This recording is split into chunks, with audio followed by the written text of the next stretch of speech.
well. What's happening? What's happening, good people? How you guys doing out there? Y'all know who it is, right?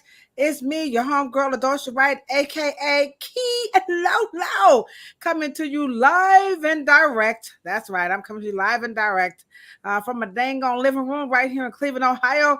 And you know who it is over there? Who's that over there, Cheryl? Who that be, Hoppo? Little me. Little old me here. I'm sitting up here trying to get this, me and technology. Sure, I just don't understand what's going on, and I'm trying to get the our little Instagram thing to just kind of like come on up here, but I don't know. It's not jiving. I don't know what's happening. But anywho, we got some wonderful people in the chat. I want to play around with this Instagram thing. Well, oh, so Cheryl, the chat, y'all are thirsty out here. We so happy y'all thirsty. Me and Cheryl, we are just every time we see the chat just get a little buck wow, we just be like, oh, it's on and crack a lacking. So we got Rashida, we got ATL is representing baby. So we got Rashida is in the chat. LB. Lawana, she coming through the chat. She came in the chat like an hour. Like, I got some questions for you, Cheryl. She got some questions. She already, she geared up. What they say, fired up, ready to go. So she's all fired up. She is fired up. She is ready to go. And then, of course, we have Live Work Clean. She came on through a little bit. We are just so excited to see her, in the chat.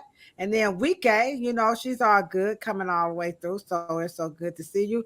And I guess I cannot get Instagram to come through. I'm not quite sure what I did wrong, but I'm sure I did something wrong there. But anywho, so we tried. We get it. What's that? You get an E for effort. Is that what they call that? Something like that.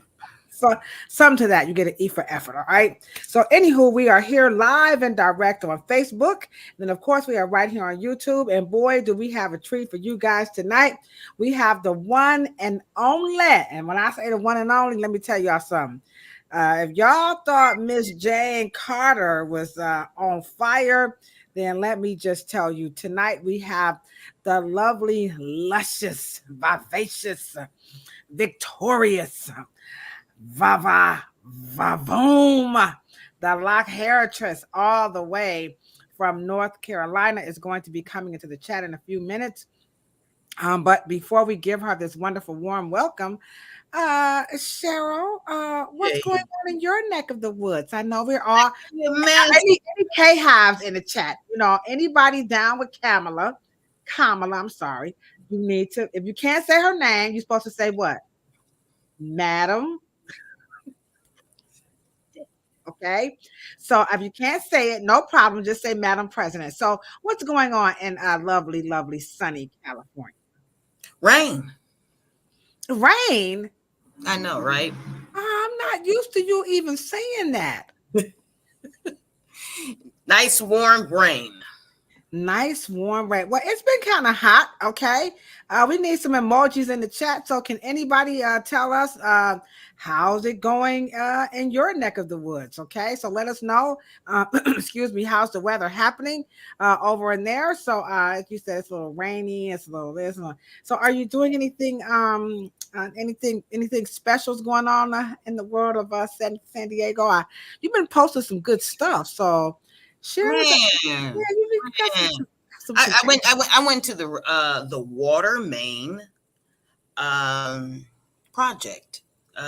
Is a wonderful young lady here in San Diego who has put together water technology and how curly hair and water technology goes together. Very extremely wonderful presentation. And she won this grant. Absolutely fabulous. I'll post some pictures or something. And how you meet these people, Cheryl? Do they come to you, or she called me and said, I won this grant and I want to do this and that. And smart. Excellent. Had a plan. Wonderful presentation. You walk in and you have all of these herb infused waters and oil technology, and she's telling a story, and she says, I want to tell Mr. Morrow's story. So when you walked in, you see all these wonderful people knowing about water technology and hair with lab coats. Oh, they were the cutest. And my tour guide was an 11-year-old. Oh, Yeah, isn't that so cool? I mean, these dang yeah, on kids, they just know what time it. Those incredible. old people. Now, how old was she? Was she, Laranza Webb is the one who put it together, who's the brain creator, the mother of this wonderful project. And she's in, I think, late 20s, 30s, and they're Oh, just smart. They're just I wonderful. we keep telling y'all, I believe the children are of young child. Teach them well and let them lead the way. We have to trust. We have to trust Absolutely. that the younger people can definitely lead the way. So with that being said, we're gonna get ready. Are you guys ready to learn some more about lock education? Now, last month we had the gentleman on. It was all about the brotherhood in Mm-hmm. the spirit of Afro hair. And this month it has it's totally been about women. So we went from the brothers and we went to sisters and the sisterhood in the name of Afro hair coming together, dropping some knowledge for us. So we started off with Dr. Leah Love. She was a multifaceted cosmetologist. We also had Melanie Higgins Day of You've Got Curls and Hair Loss Center. And tonight we're going to conclude sisterhood in the name, like sisterhood in the name of Afro hair, Miss Vah Vah Voom, the Lochairitress. She's the natural hair expert coming out of North Carolina.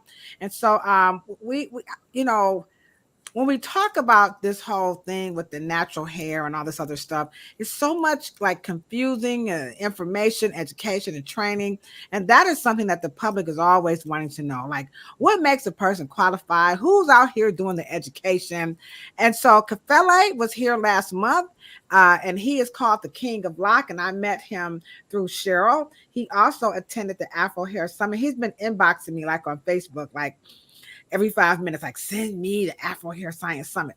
So but he came up last year from New York, and he blessed us Fatu's hair with his Mm. hands. This guy, he was like a magician. I mean, he was here last month, trying to help us define, what is what did we say? What is a loctician?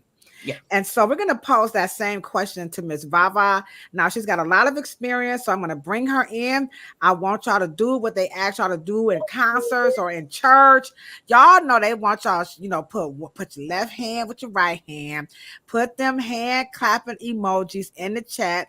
This is my jigger, my jerv, my jelly preserve. And I tell you, that's my mofo. Now, something like me and Cheryl like this, you know what I'm saying? But me and Miss Vah Vah, we like, you know what I'm saying? This is my home girl right here. So let's give a big round of applause. You ladies and gentlemen, let's get ready for the one and only. Oh, by the way, she is fine. So don't be thinking she's ugly. I don't even bring no ugly people on the chat. Ain't that right? No ugly people. Ain't no ugly people. All the ugly people. You are beautiful too. You are beautiful. Right. All right, come on, guys. Let's give a big round of applause. Oh, I'm the one supposed to be putting the cluster. Like, come on, bro, get it together. I'm sorry. Okay, I'm sorry. All right, here she go, guys. The one and only. There she is, Ms. Vah Vah Voom. Look, she got like clap for me, y'all. Clap for me. Clap for me. We are uberly excited to have you as a guest. And tonight, again, this is our 47th episode. Mm-hmm. And tonight, we're talking about the problem. It's a problem, with lock education. And this is the interview with Ms. Vah Vah, okay? And so we're going to talk about the education. We're going to talk about locks. Now, Ms. Vah Vah, she ain't no ordinary. So you know any ordinary people, by the way? I only know nerdos like us. Yeah. So now remember, they all in the chat giving you a big round of applause. Y'all so nice. I just love y'all. Okay. So y'all show my girl some love, because I told her it was gonna be some. I paid all these people to get on this live. I said I used my EBT card, my debit card, even the card that was rejected. I would have put some money back on it. I was Zelling and Venmoing, and I was like cash app, like y'all, come on, come on, come on. Miss Vah Vah is going to be in the chat, and so just to let you know a little bit about the platform here, Miss Vah Vah. This is the Afro Hair Science YouTube channel. In case you did not know, Cheryl will tell you guys that this is America's what, Cheryl? Let them know. Favorite. I don't think they heard place to get all your education, knowledge, and wisdom. I mean, you can't beat it, right? You can't beat it. You just can't beat that with a baseball bat, okay? So this is officially America's favorite podcast about Afro hair. And so we have about like 3 podcasts on here. But tonight, you are on planet Pluto Pseudo, and our aliens are in the chat saying, take me to your leader. And so on this particular platform, it's really geared towards licensed professionals and natural hair experts. And then we also have our hair aficionados, but Cheryl likes to call them hair nerds, okay? And so we have some hair nerds in the chat. These people, they love hair. You hear what I'm saying? So like LaWanna, she down, man, listen. LaWanna, she down with OPP, other people's perms. You know what I'm saying? LaWanna, like, I ain't even got no perm. I try to make it sound foxy. And so what we want to do is use this platform to really get out accurate information. The natural hair community, the Y2K, let me get it corrected. The Y2K natural hair movement has really, they got all this stuff kind of all mixed up, and we see so much misinformation that's coming through. So we can't really spar with these people. Because they got it going on. They got millions of followers. Me and Cheryl, we know it's old school. You know what I'm saying? And so what we want to do is bring on other people. Now, our de facto producer, her name is Esther T. Jones. So it was actually her idea that said, you and Cheryl should be bringing people on the show. And Cheryl was like, that's right, Key Lolo. Let's go find some people. So Cheryl know like everybody. So I just be, I'll be like, don't even try. Don't even try. I know some people, Miss Vah Vah. Let me tell you something. Miss Vah Vah. You can't even go to Cleveland. You can't even go to Cleveland. Can't even go to the store with her. Man, I know Ladosha don't. She is like a butterfly. She is the social butterfly. So and so what we do is we tap into our network of people and we ask them to come on because we don't know everything. We look like we do. I mean, my last name is Wright. When your last name Wright, what's up, Selena? Selena just left the salon. And we tell people, if you come into the chat, but I don't know, RDT, I got to try to get our guests to come in. I think they're a little nervous. They do watch because they tell me all the time, I watch, but I'm just afraid to get in the chat. So RDT customers, don't be afraid to come in the chat because you'll be like Miss Selena AG and you can win what, Miss AG? A free hairstyle. So Miss AG is going to come and she be getting her free hairstyle. Let me just tell you. Miss AG be like, my hairstyle free. I ain't paying it. I'll be like, did I say that? So that's that. She'll tell you that's how I be doing out here. So Selena, you're gonna. She's got a free hairstyle coming from the team at RDT. I just get the money from my brother. You know what I'm saying? He's in the chat too. And so tonight we want you to help us with this education around lock styling because a lot of people they turn to YouTube, and they don't know that there's some place where they can go and get education. We want to try to clear some things up. And then Cheryl has this extensive history, as a cosmetic trichologist. She's a cosmetic. She's worked with chemistry, her dad, so she the it girl, you know what I'm saying? So like I said, I'm with her. Okay, I'm with her. Now, to make this interesting, Miss Vah Vah, to get this conversation going, we have these things called Get Real. Okay. Now, these are reels that I pick off of Instagram. Okay. And I do them just to irritate Cheryl because Cheryl is not she's not working with people like you and me. So I deliberately pick these reels so Cheryl could be like, come on now, dog. Come on, man. No, I remember Right. She don't understand like what we be going through. So they exaggerated. So we're gonna use them. And so the first clip is just to irritate Cheryl. The second one is a segue into the topic, but it is also literally to irritate Cheryl and our family in the chat. These are the people who help us change the narrative. And tonight they're gonna help us change the narrative about locking hair education. So are you ready to get real? Cheryl, you ready? Miss Vah Vah, you ready? I'm ready. All right, here we go. What you got? I got my binoculars on. Okay, now so this reel is called a real power wash. Cheryl, you remember Chuck D was like this. Chuck, run a power move on him. So this one here is a power wash, a real REEL power wash. Get ready, family, for a real power wash. I think A real power wash. Ooh-wee.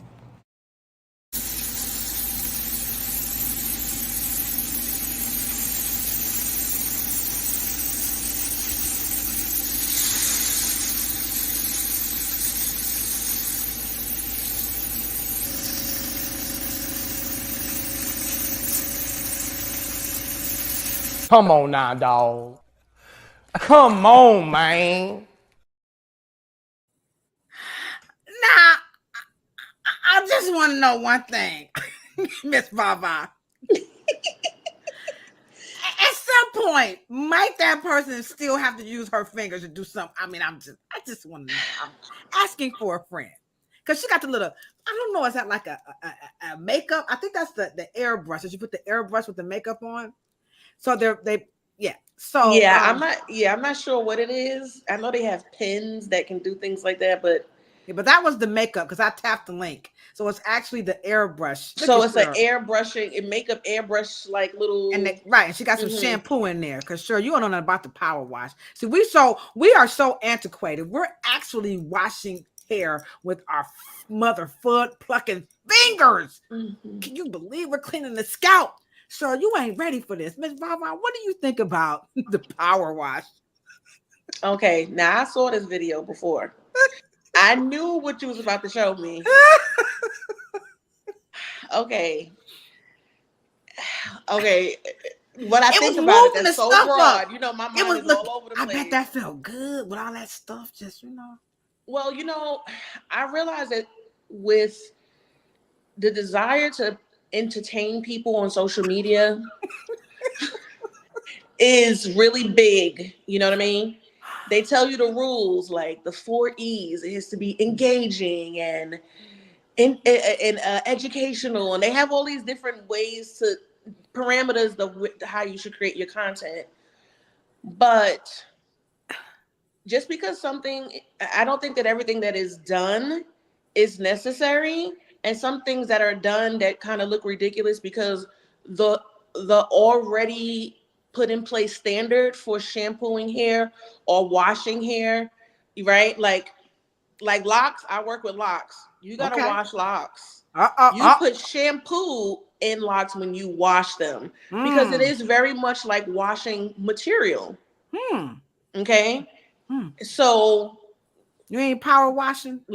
No, I'm not power washing. I really do believe in the theory of making the right choices for products, understanding your client's scalp, hair, and lifestyle so you can pick the correct products and let it rest, saturate the hair, let it rest and do its work, and then massage it off. When I want to clean my client's their scalp, sometimes you can see some like the natural oils that come out the scalp. I'm not going to use too many terms because I'm kind of sleepy, but the sebaceous oils that can create extra layers because of some sort of just the naturalness, but some, natural way of things happening. But also people can cause those things to happen by touching their scalp too much, scratching their scalp too much, different things like that.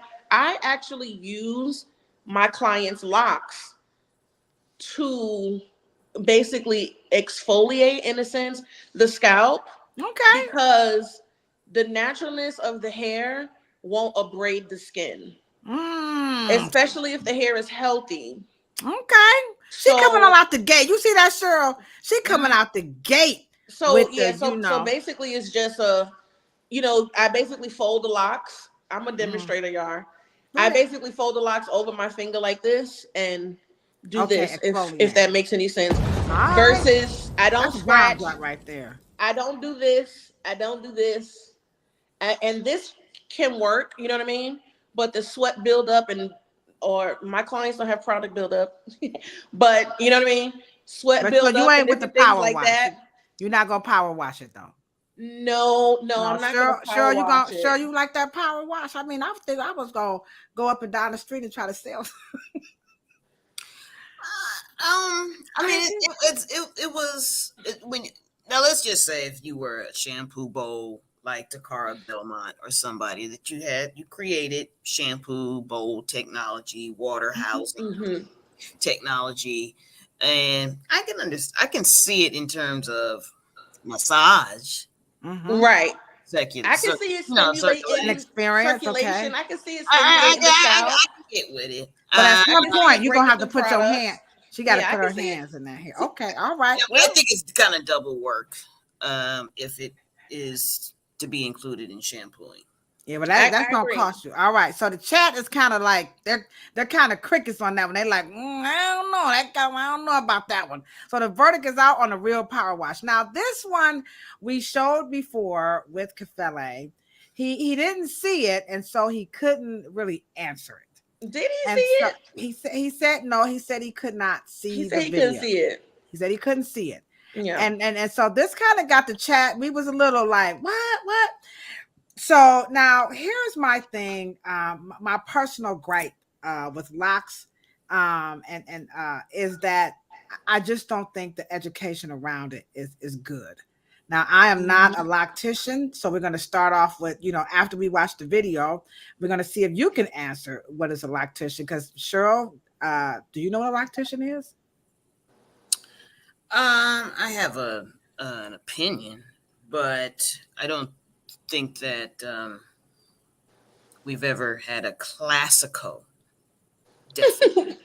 Yeah, because people ask me all the time, are you a loct? Definition, a clinical term, but not Mm-hmm. an official classical term. No. Okay, yeah. Mm-hmm. So I can never answer that. So Spritz and I, we have a running joke in the salon, like, what is a lactician? So we'll see if you can answer that. But in the meantime, chat, get ready. Facebook, YouTube.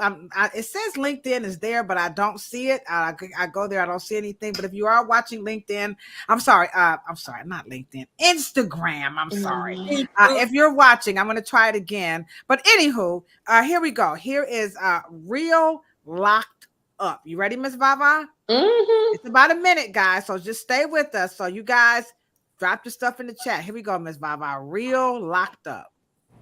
A real power wash. Ooh-wee. Real Locked Up.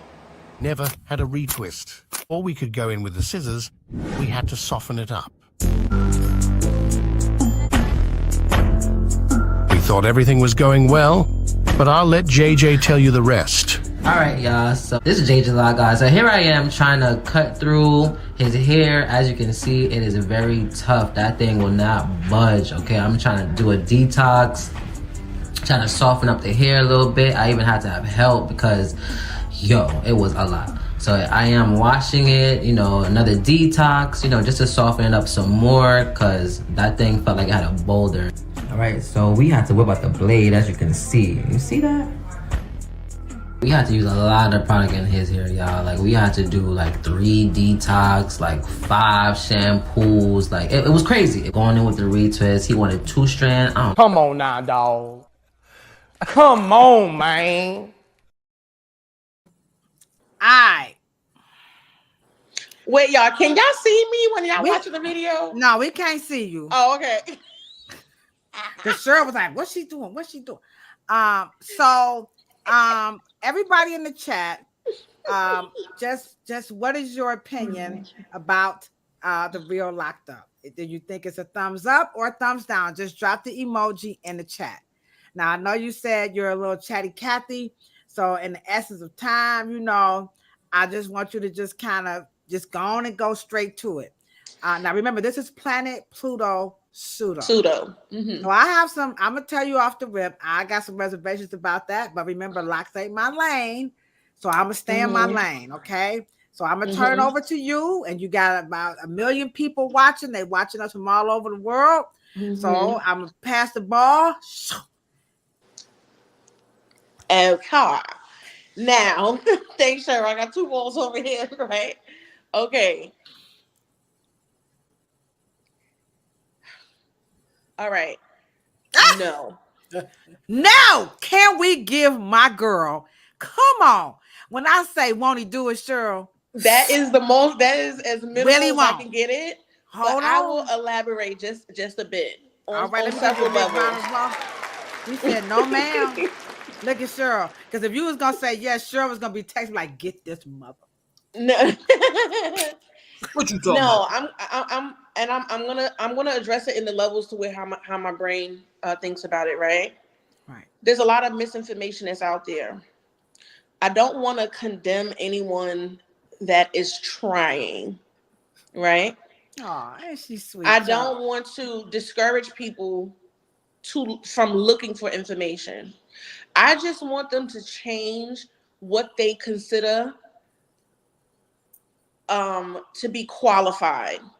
A lot of followers does not qualify a person. Exuberant personality does not qualify a person. A person that makes you laugh, it does not qualify a person. A person that makes you remember seeing something that you saw before is not real validation of qualifying. You see Well, what there I'm goes me. See y'all later. Bye. saying? The thing is, I mean, one, if this person was my student, I would say don't embarrass yourself and post you figuring out the process on camera. It's not good for your business. It's not good for educational purposes. It doesn't really put you in the best light unless the topic of the episode is watch me try to do this, right? Watch me figure this out.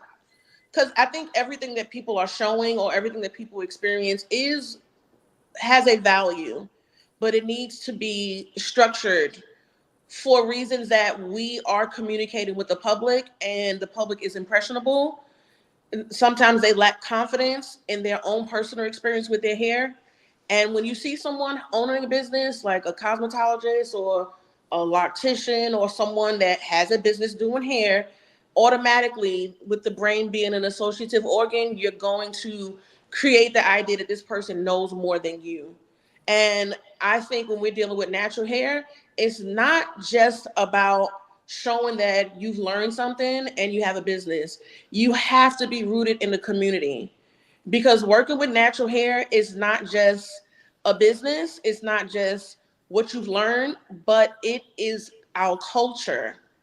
It bridges across our culture. And for that reason, I feel like natural stylists have a built-in responsibility to know that when you are sharing information, you have to know why you're sharing it and make sure that when you're being transparent about what you do and don't know. I know that this young man. Okay, I'm gonna give her a big round of applause for that. Sorry for Yeah. cutting you off. I don't think he knows that what he's doing is, these are things are contradicting each other when it comes to what the behavior of the hair will be when he puts these different things in there. Because he is trying. Clearly, from what he's saying, he's trying. So I get that, but clearly he doesn't understand. I get why he thinks it works. Like I tell my students, your hair does not have a digestive system. You don't put mashed potatoes and squeeze honey on top of the hair, and you can slather your hair and spend the night with banana. Right, but let me interject. Let me interject. I want because this particular podcast is for your licensed professional, right? And so we have actual customers in the chat who probably have either tried this stuff or have received those types of services. But to her point, and sure, I want you to just kind of elaborate on that. Just add a little bit too, because she said something that I had. I mean, I'm horrible. I just be shaming people. I got to get it together. So I sure be stop doing that. So you and sure y'all, I'm gonna get it together. Y'all gonna get me together. Because I came at it like, look at this. Anywho, but Cheryl, speak to what she was talking about, the responsibility for us as professionals, even though the natural hairstylist is relatively new in the world of hair. But how do cosmetologists and natural hairstylists do what Miss Vava is recommending, which is you got to be forthright. And I think it doesn't get talked about because it ain't foxy. And you don't have a million followers, and you ain't gonna get a whole bunch of views doing what Miss Vava just recommended. So can you speak to that because of who's in the chat? And people do like to watch this post live. And then I'm going to get into your a little bit into your media kit and tell people who you are, Miss Vava. I think you will, though. I'm sorry, y'all. Mm-hmm. Go ahead, Cheryl. I'm a neurodivergent baddie, so my brain just pops out sometimes. It's okay. Go ahead, Cheryl. What you said was, you may not get a lot of million views and all the rest of the type of stuff if you are being forthcoming. But I think that and that's my journey I'm on now. I think you absolutely will, because everybody's trying what they're seeing. And if you do come up with something that people go and try, they will see the evidence that is true. And that is what will make people share and want to know more about it. So I do think that you just have to have the patience and the boldness, the confidence to be able to be forthcoming and put it out into the content. All right. So Cheryl, help the people in the chat, the professionals, with, I hear Miss Vava, but how is always the magic word. I want to do something, and I know how do professionals do what she's saying? When it comes to professionals, we have to remember that when we use a blanket term like culture, and culture is the gamut, but so many different people have so many different cultures in the middle of that whole gamut, right? And because if we were going with real true culture, his hair was already locked. That's how they wear them in other parts of the country. His hair was locked. That's the point. Well, it was matted. I wouldn't say that they were educated people would identify it as locks. Yeah. Well. Here's the thing: the nature of it. His hair, curly hair, is left on using a utensil or it will mat, which is a dreadlock. Mat, yeah. Right. And so, but artistically in North America, we wanted to do something with it in terms of an artistic expression of what we do in North America, which is the tendril. We split it apart and we make little tendrils, right? The tubular shape. Right. And so, it is interesting how they wanted to even fix that. So they thought something was wrong. Fix hair in the first place, which that's how most other people in the Caribbean and other parts of the world, they let the hair just naturally mat, which is locked, right? But I will say that I think that because of the vernacular of using the word natural, brain goes to food. Our brain goes to food. We don't go to a cosmetic grade of what he thought he was using, right? And so, and he used the two different opposites. He used lemon juice, or he used apple cider vinegar, and then he went salt. And see those two. And so I think that his lack of understanding what he was trying to do, because natural hair doesn't need to be detoxed. It's natural, right? And so, and I think that is where all of the language, and so Miss Vava, you have to educate. Absolutely. Because natural doesn't mean science, and natural always means food. And so we don't understand that there could be a different approach and still stay in the cultural meaning Mm-hmm. of Yeah. well, So Yeah. your response in the how yeah. is basically going to be in before we as professionals do things. Number one, what both ladies are saying is that we're going to definitely have to be educated and monitored. It's kind of like what I'm hearing you guys say. We need Well, someone, not some, monitors. well, I someone has feel to give us like some feedback because if you're in a silo, you're Hmm. by yourself, you're alone. You need someone because that's the whole thing is that if your initial thing was, well, he's really trying, right? He needs to Mhm. be in a space where number one, he could get the information, and two, he's got to get some feedback on what they're doing. So that's Yes. so when I say how does a professional who wants to take their passion and put it out on a platform, and share the information for whatever reason, right? So you're saying Hmm. number one, we have to keep in mind that we have to be responsible, right, with what we're saying because it's a community. We But you just can't be responsible when you don't know what your responsibilities are. right. So that brings us back to Well, it just education. comes right. It comes back to the fact that I think that Yeah. natural hair has just never been taught. It doesn't have a classical, secular, commercial Ye- way of yes. approaching it that is comprehensive enough that we can do it applicably every time, a way that is tried and true from the professional ranks of locticians that have gone through a consistent process, and so that there is a standard ABCDEF, and that is that how.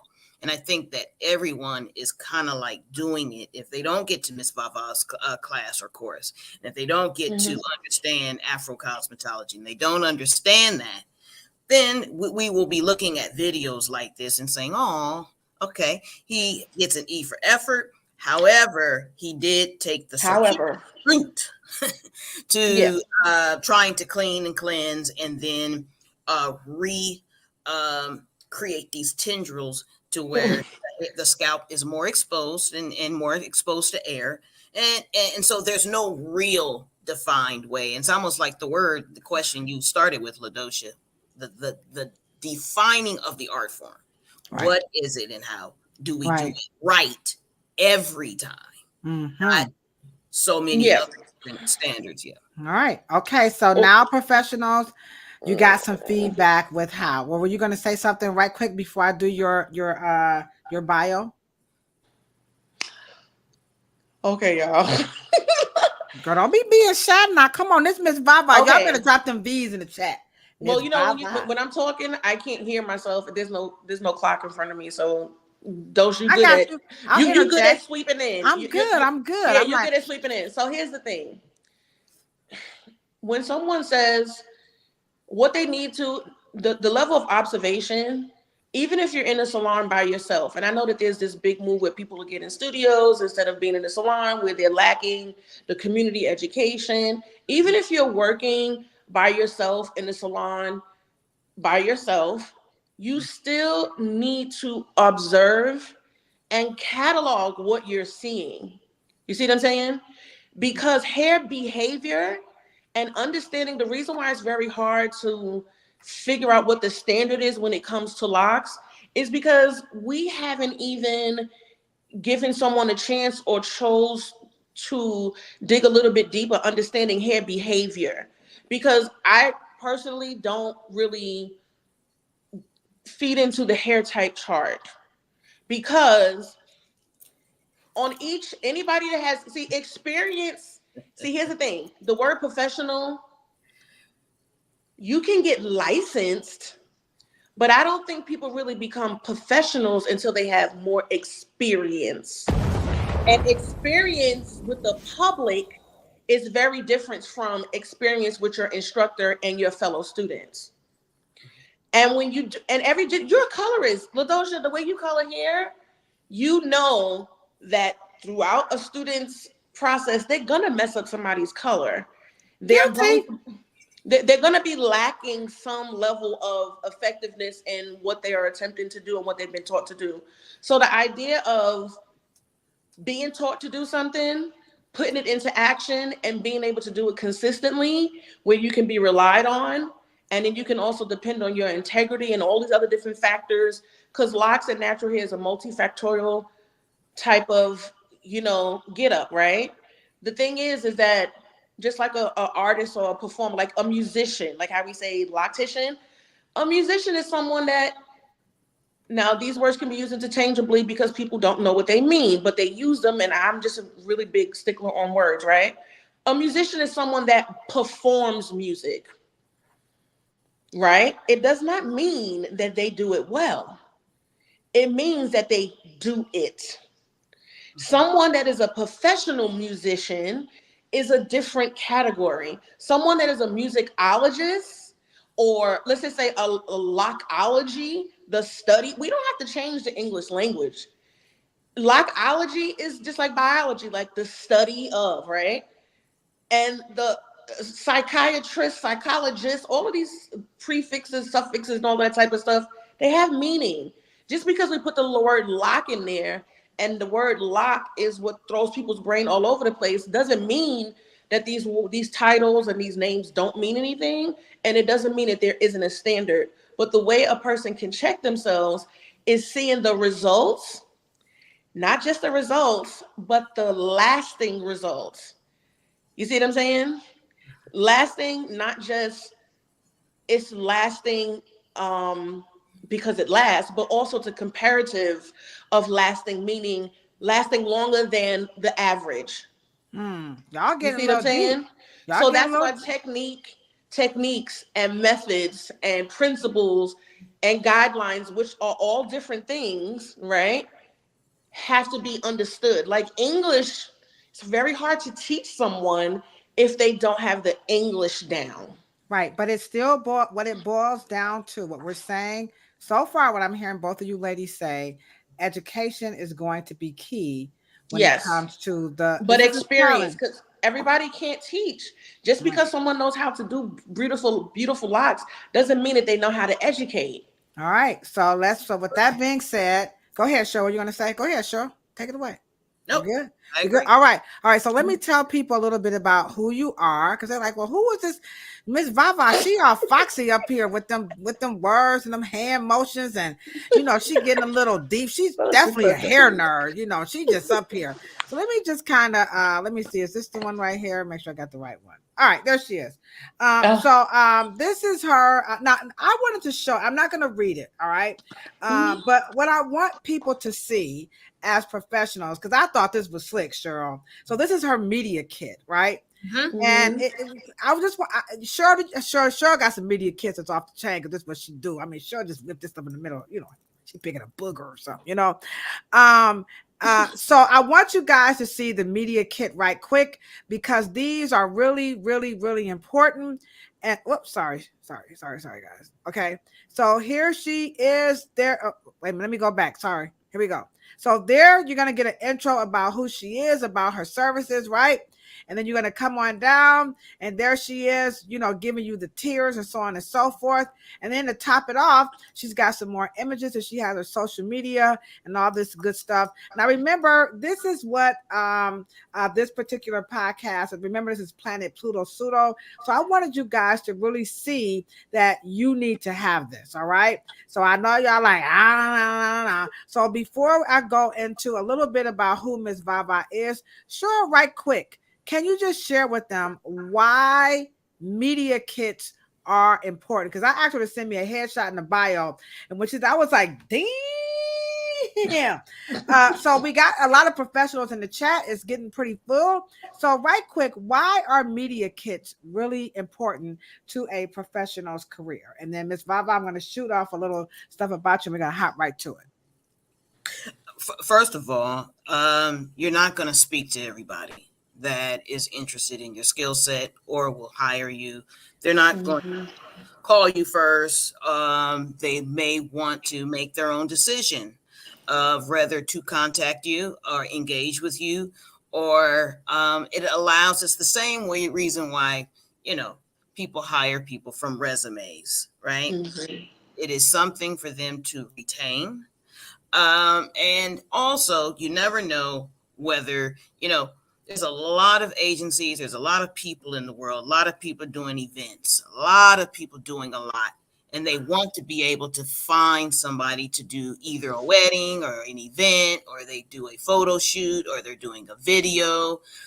We do all kinds of book covers, magazines, and you want to get your best foot forward, and you just may not be in the body, be available at that time. And so being able to have, an electronic press kit, or some kind of curriculum vitae, or some type of something that they can actually ascertain in a hot button. So media, and that's media. Most people would think that that's whatever they wanted, something that goes on a website or anything, but media travels where you don't. All right. Dang. Well, excuse me, Shaniqua. All right. So if you want to know more about this, we'll do a podcast on this, Cheryl, because Miss Vah Vah, you just blew me away. I was like, this girl is just on this. Oh, don't you cut it out, girl. No, because I don't think a lot of I make sure everybody in the salon has to have a bio and a headshot, at least that much, and we don't talk about this. So I just really wanted to show the impressiveness of who you are, because we do, by the way, I know you think we're making this stuff up, but our actual de facto producer is in the chat. There she is, Miss Esther T. Jones. Can we everybody give Miss Esther a big round of applause? Because remember, it was Esther who told Cheryl what she recommended. You guys can have more people on. On, you know what I'm saying? So Miss Vah Vah is a real live professional. Let me just highlight a little bit about Hi, Esther. Yeah, she's like, hey, Esther. So just right quick, she's got over 30 years of experience in this thing called locking. Do you go with the natural hairstyling, or you just stick with locking, by the way? Well, I've been doing natural hair since I was 6, but the salon has been open for 15 years now. That's absolutely completely committed to locks. Okay, so locks is her thing. All right, you're talking about over 30 years. All right, now if she was locking your hair at 6 years old, go on and say what's up to your boo. Okay, what I'm saying? All right, she is also, I thought this was off the Richter scale, she is the sole inventor of the revolutionary comb drag, by the way, that's trademarked, by the way, guys, lock maintenance method. All right, and we're going to talk a little bit about this, because again, we're talking about some of the problems with the education. And by the way, Miss Vah Vah is kicking the ballistics. I already know we're gonna have to bring her ass back on up in here, because she got something to say. Okay, I love you guys. So she has it's pretty very, very extensive. And so also, let me just say this right here. She also I'm sorry. She does a lot of teaching. All right. So she teaches at barber schools and cosmetology schools. She's out in the community. So she's not just with her tribe. She steps out and she does this magnificently. And I just want to give a personal testimony. All right. I had a young lady, Cheryl. She came to a coloring class, so she wanted to be a loctician. And now I do. She's like, your locks look good. I'm like, girl, you need to meet Miss Vah Vah. All right. And so, no, I don't want to meet Miss Vah Vah. I said, no, you need to meet Miss Vah. I don't want to meet. You're going to meet Miss Vah Vah. So I introduced her to Miss Vah Vah, and I encourage her to invest in her education with Miss Vah Vah. This girl is on fire. Okay. And so she's actually in the documentary. Her name is Victoria Webster. And so I just want to give a testimony of what happens when we talk about the problem with the education. And so she's got Learn, Lock, and Grow, which she'll talk a little bit about that.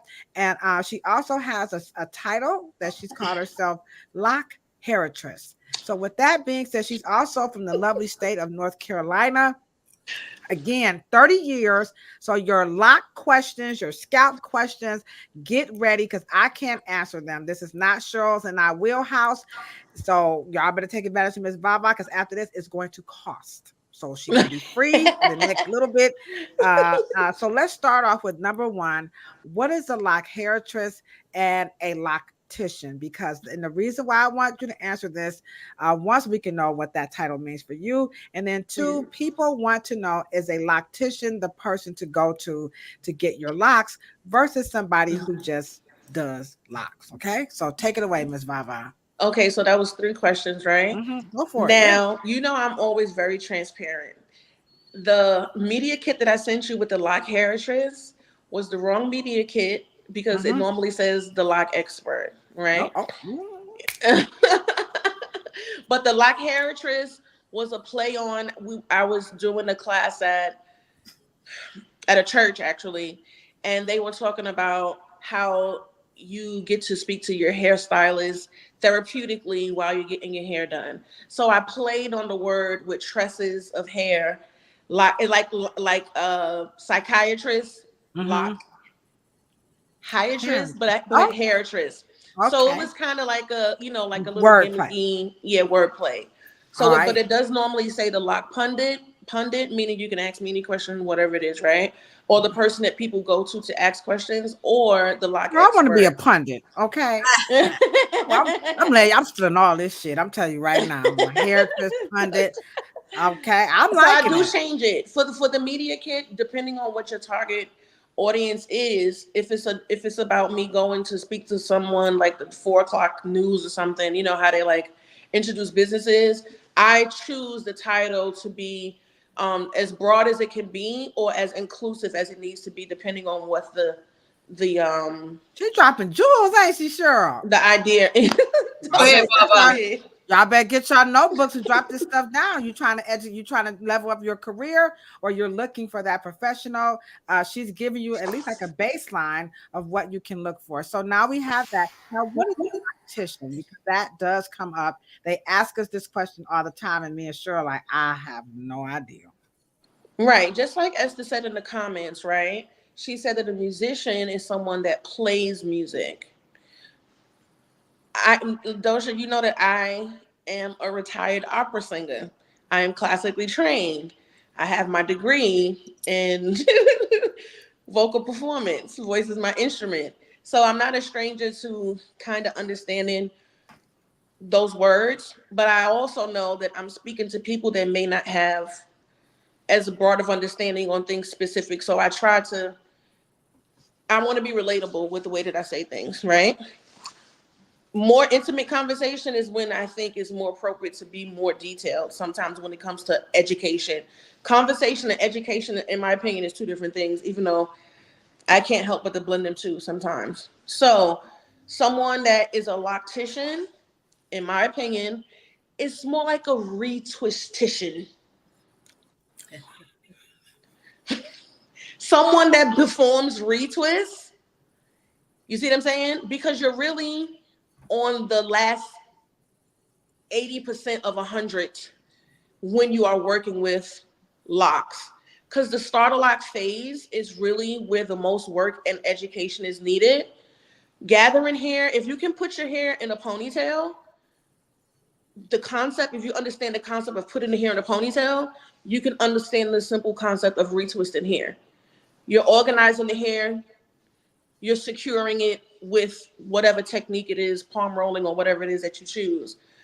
But it's just basically creating, hopefully, very neat parting. I am very serious about hair sharing. Hair sharing is one of my terms.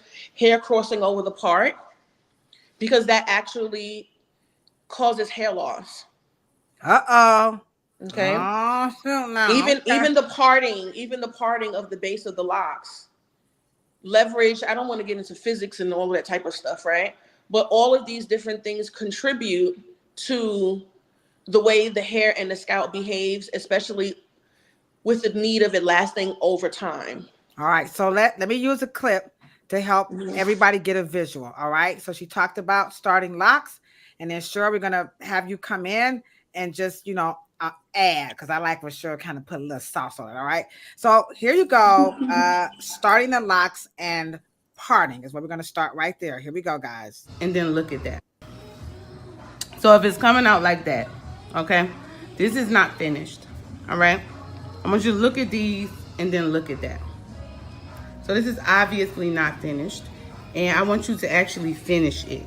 Okay, Now it looks finished. I might want to go back down a little bit more on it though. Now it is finished. So when I clip it, it should look like that.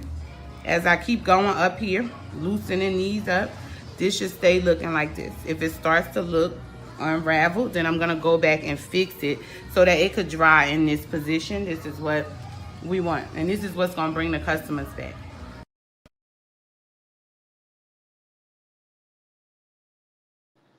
I mean, you always got it. Little shit. That wasn't me, y'all. Okay. So now Cheryl, she talked about partings being really, really important, and she used, now these is her terminology. Now y'all be stealing this stuff and going back, okay? And she calls it hair sharing.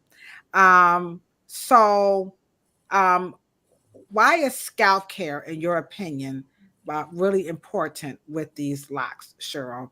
And then Miss Vah Vah, I'm going to have you take it away with starting locks just off of scalp care as well. So, because there's a lot of emphasis on scalp when it comes to locks. So what is it in that? Because remember, we're talking about the problem with the education. So what's missing in that education with those locks about that scalp?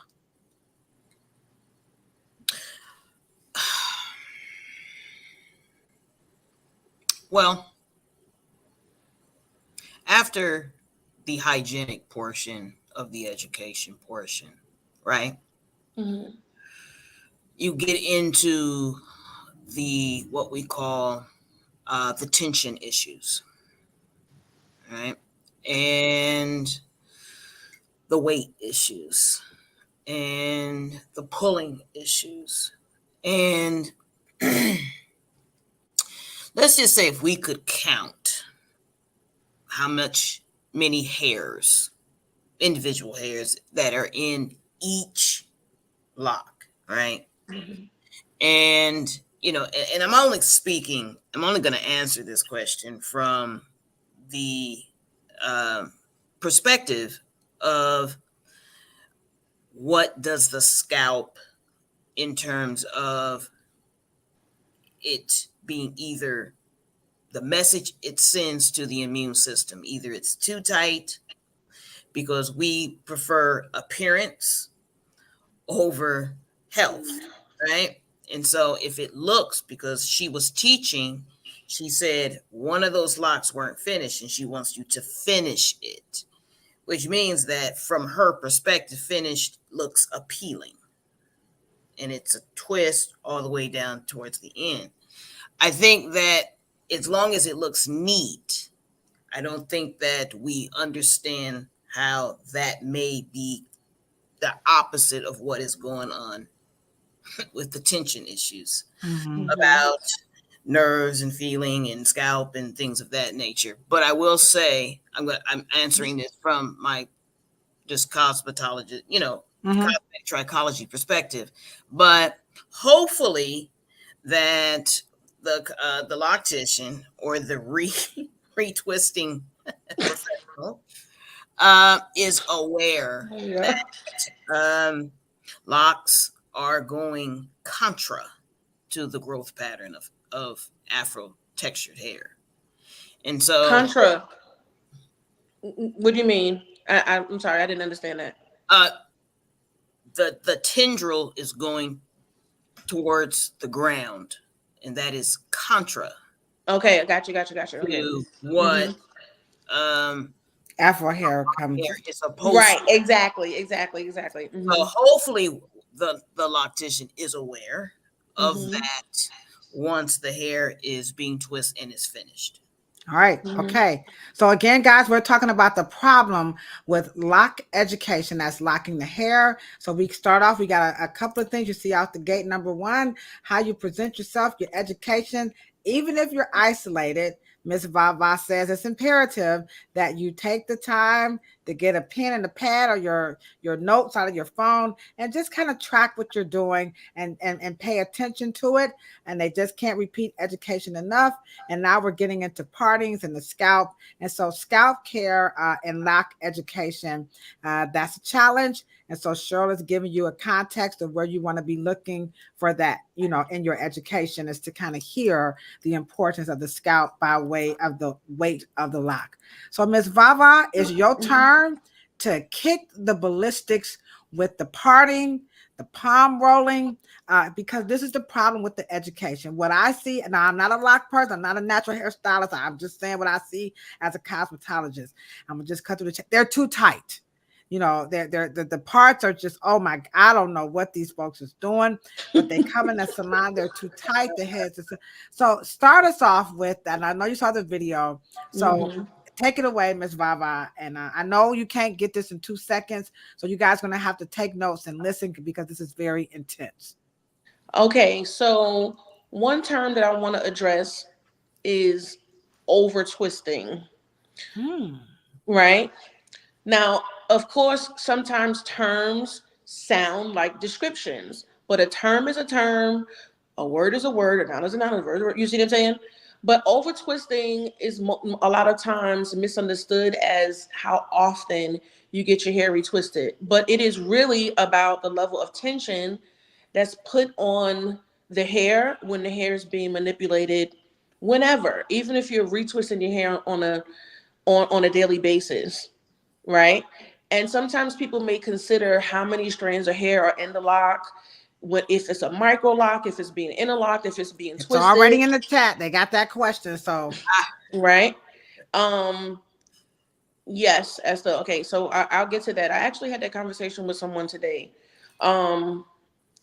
So over twisting is about the level of tension, right? I try to explain it and let people know that just like with a ponytail, I like to try to make things relatable across the board when it comes to natural hair for all of us, right? So we all know back in the days, people didn't just start losing their edges, right? We was losing our edges when we started using that pro style gel back in the days, putting our ponytails too tight. When Salt and Pepper was putting ponytails to the side, we was pulling them thing. Everybody's trying to look half Asian sometimes. You know, like it's a lot of different motivations on why people were doing these unhealthy things to their hair. But to make it so where you can see it in your head as I speak, if I can put a healthy ponytail in my hair every day because it's done in a healthy manner, I can retwist my hair every day and my hair won't thin out if I have locks. And that's just proof that how often you get your hair retwisted is not what affects the hair from the hair coming out of the scalp. The hair will come out of the scalp if it's too much tension because your body is saying, oh, there's too much pain. Your body is going to release the strand of hair so you can, you can get rid of the pain. But people are also doing it too tight. And there's a couple of ways that you can see that that's happening. You'll see the bulb of, I try to, now I'm not going to be technical like y'all because I haven't been to cosmetology school, right? But you know how the bulb is sort of like an anchor? Like you see, like this is the hair follicle. This is the strand of hair, but my fist is being held in because it's wider than the hair follicle. That bulb, you'll see those little white specks. They can be a white tip on the end, or they can even look like a strand of hair that's been dipped in wax. Because some people, their bulbs look different because of the way their bodies are made up, right? But that's in the chat too. That's in the chat. That's a question in the chat. Yeah, evidence that it's being done too tightly. You may not be able to see that. You should be able to see it if you're being observant and you just care for your client like you would your baby, right? Or just do your hair maybe the way you would want your hair to be done, right? But I want to be cute. You and want to be Cheryl are cute. so technical. But here's y'all the thing. Missing. I want to be like Badu. You can be very, very cute. I want to be like Future. Right. You can be very, very cute, but just like a cosmetologist or any other person that is considered or wants to be considered as a professional, you have to have foresight. You can't I'm the type of stylist that if you want me to do something ridiculous to your hair when I know it's problematic, I don't participate in that type of stuff. Not because of my ego, but because I'm being responsible for my community, right? But when it comes to hair being neat, like people think when they see my client's hair, they always think that my client's hair is too tight because they don't very often see the precision in the hair without it being too tight, right? Let me show some videos. I'm just going to show while you're talking. Go ahead. I advertise painless hair care. When I used to do braids, people would come in and be like, with aspirin, like, yeah, I'm getting my hair done. And guess what? Your hair is, my clients can't even feel me in their hair. They're like, are you attaching hair? Because my technique, my experience, and my consideration for the person and the health of their hair is at a level that they haven't experienced or often have experienced, right? And so So here's some of your work. And over here, with the looks like a bob wire. That's dope, dog. That's pretty dope. that's that's So that's the here, perfect parting system. It's just okay. it's just bricklaying and parting, but it's done customly to where the bricklayer is seen across the entire head. There is no compromise within the idea of creating bricklayer and parting. And I do it because it covers the scalp the most. It also allows me to be able to create layers to where when people do need restoration with their hair, it gives them a chance for their scalp to be covered and for it to be camouflaged. And it also is just aesthetically appealing in my opinion. Yeah, it So looks that's why I good. commit to doing that. That is my standard. If I start someone's locks, they have to have very neat parting So because I know. can you speak to is the because Cheryl, you talked about this when we first got this going, that tightness is associated with neatness.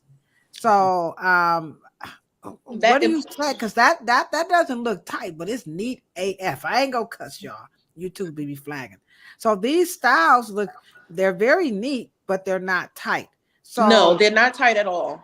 They're not tight. And I mean, only things can only be proven by your experience or for people vouching for me. But I was a tender-headed kid.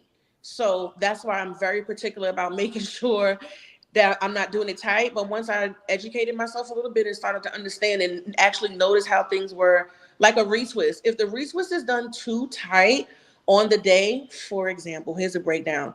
When the hair is maintenance, you shampoo it first. These mhm. people that are doing retwists without shampooing the hair or washing the hair um beforehand, yeah, don't go to them. Just period. Right? I'm not even gonna have mercy on them because if you either you have a license to do a good job or you have a license to legally make mistakes and cause problem in someone's life. I really feel like That is a legitimate practice now amongst it is a legitimate practice because the people that are in control of making these rules don't understand our hair. Cheryl, do you think washing hair by the professional or at home? What is your take on, because now in the state of Ohio, you don't have to you can wash your hair at home. By law in the state of Ohio, they don't have to wash your hair. Well, a So what braider's is license, not a yeah, loctician. That's a braider's right. license that's out there. Well, our every state is different, but ours is called a boutique license, and it covers all of them, all of Hmm. those services. I'm sorry. So, Cheryl, what is your Oh, it take does. on? Locks too. Yeah, all of it. It's all Oh, considered wow. That's natural. scary. Yeah. So, Cheryl, that's the state of Ohio. Remember, guys, your every state has their own. But Cheryl, what is your take on people coming in with their hair and they just say, "Go ahead, retwist me. I washed it. I'm not. I don't need to, pay you for it." Spray me, retwist me. Oh my goodness. Well, here's the thing. That this is where I think the rubber hits the road, where the word professionalism comes in Mm-hmm. at this point, because when you're in my chair, or you're in Vava's chair, or you're in Ladosha's chair, I'm in charge. What I say goes, right? And the bowl, or the shampoo bowl, or the shampoo bowl experience is my way of getting to actually look under the hood. And if I Mm-hmm. really see what's going on, and I need to be able to have and set myself up for the best set of circumstances, then Mm-hmm. I don't let other people shampoo for me. They can do any Mm-hmm. probably other thing, but I have to see fungus, I have to see abrasions, I have to see moles, I have to see Yes, yes, I yes. have to see what's underneath the hood. So, and if I see some discoloration, if I smell odor, um, Mm-hmm. So you two are kind of bougie. So you guys don't trust that people can wash their hair at home and come in and let you do this thing called hairstyling, be it a I'm not. cosmetologist. yeah, I'm not trying to compete in terms of what shampoo you used and your shampoo Mm-hmm. better than mine, and I'm trying to say that your hair is not clean or whether. I don't. Mm-hmm. I don't care. I have to put my hands in it. Y'all gangster, man.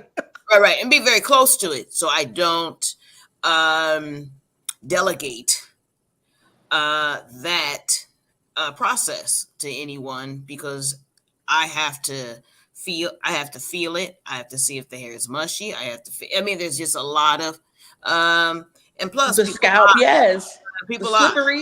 slippery scalp with sweat buildup and Yeah. product that has the hair But stuck I think together. in the problem with the lock education, guys, is that that does not get talked about because I think people are saying, well, if the state says it's okay, then why is the hair oracle and Miss Vava making this big stink about I have to see what's under the hood? Well, wouldn't this people from the state know?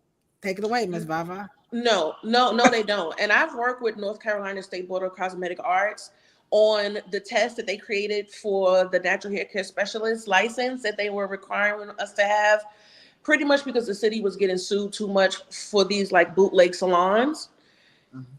Because people were having issues like spiders in their scalp and all these other really weird things that were going on, or infections from bobby pins being put into braids and locks. That's what, whenever there's like a financial motivation to stop having to do payouts is when typically laws get put into place. So when they created the natural hair care specialist license in North Carolina, now I'm sure that there's a whole lot more information that I don't know about that someone can contribute to this conversation. But when I took the test, they asked a question like, how often should you perm your locks? LOCS, right? And Mm-hmm. they gave you a multiple choice. And then they had another little question next to it. And it said, if you see any errors in this question or the options to choose, please make note of it for us here.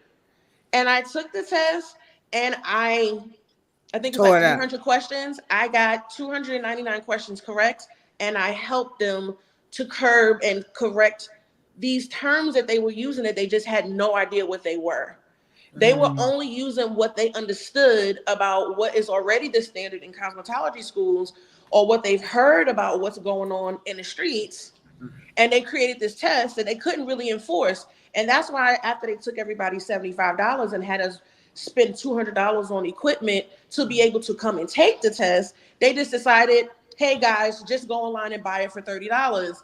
And everybody was buying their natural hair care specialist license and going around and sporting it with no education because they didn't have the education. Now what they do is allow people to submit their curriculums like myself so they can learn from it Okay, and be able Cheryl. to duplicate questions and stuff to be able to create something that we have to pass for us to work in the community that we are already working in.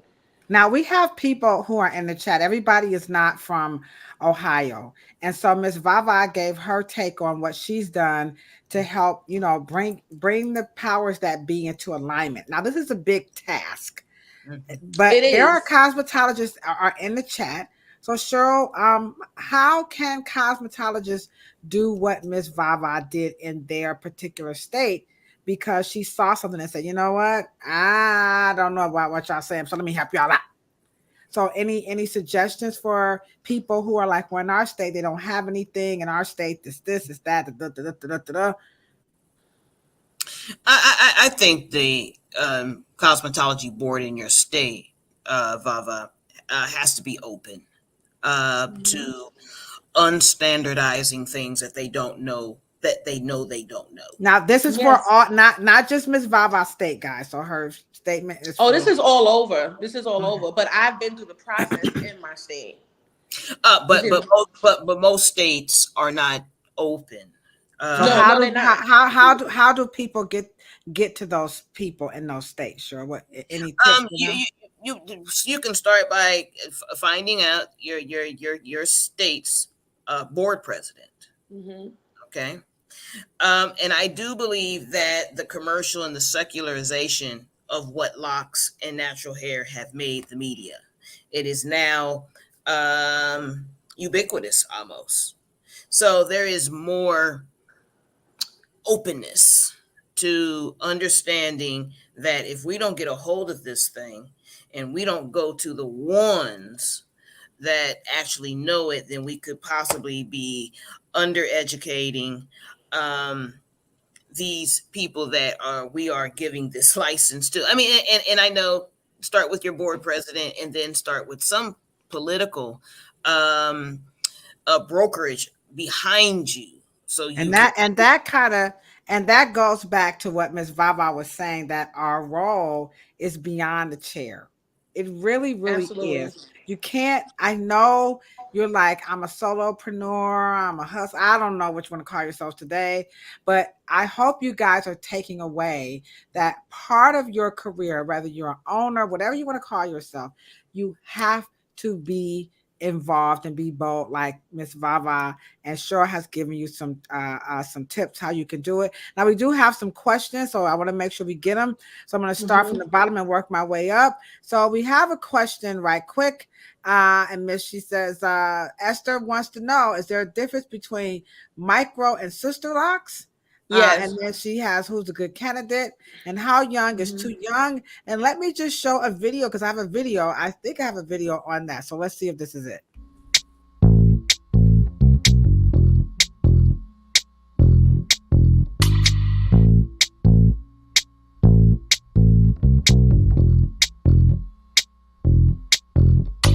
I've been out here watching you, watching all the things you do.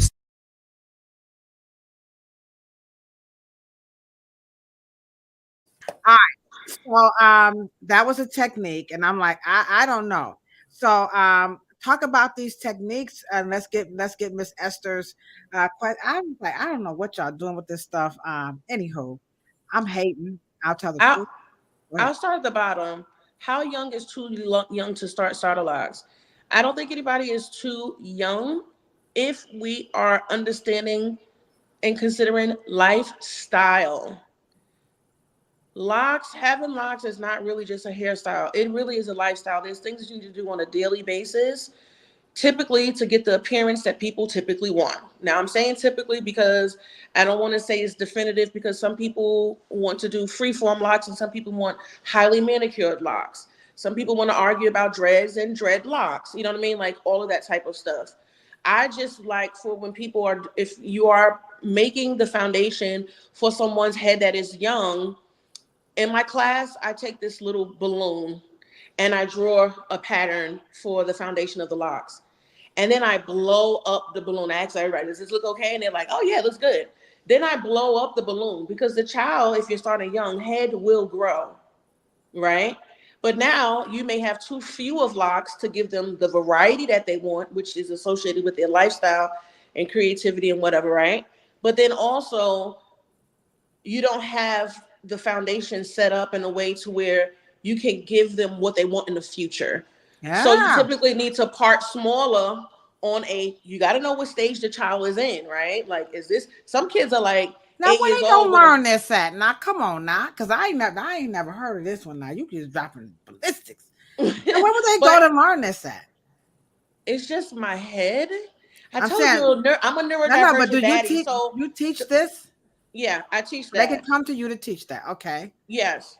I teach this because when people are doing starter locks, there's different levels. Like as if the question, you see, these questions are very typical questions. How young is too young?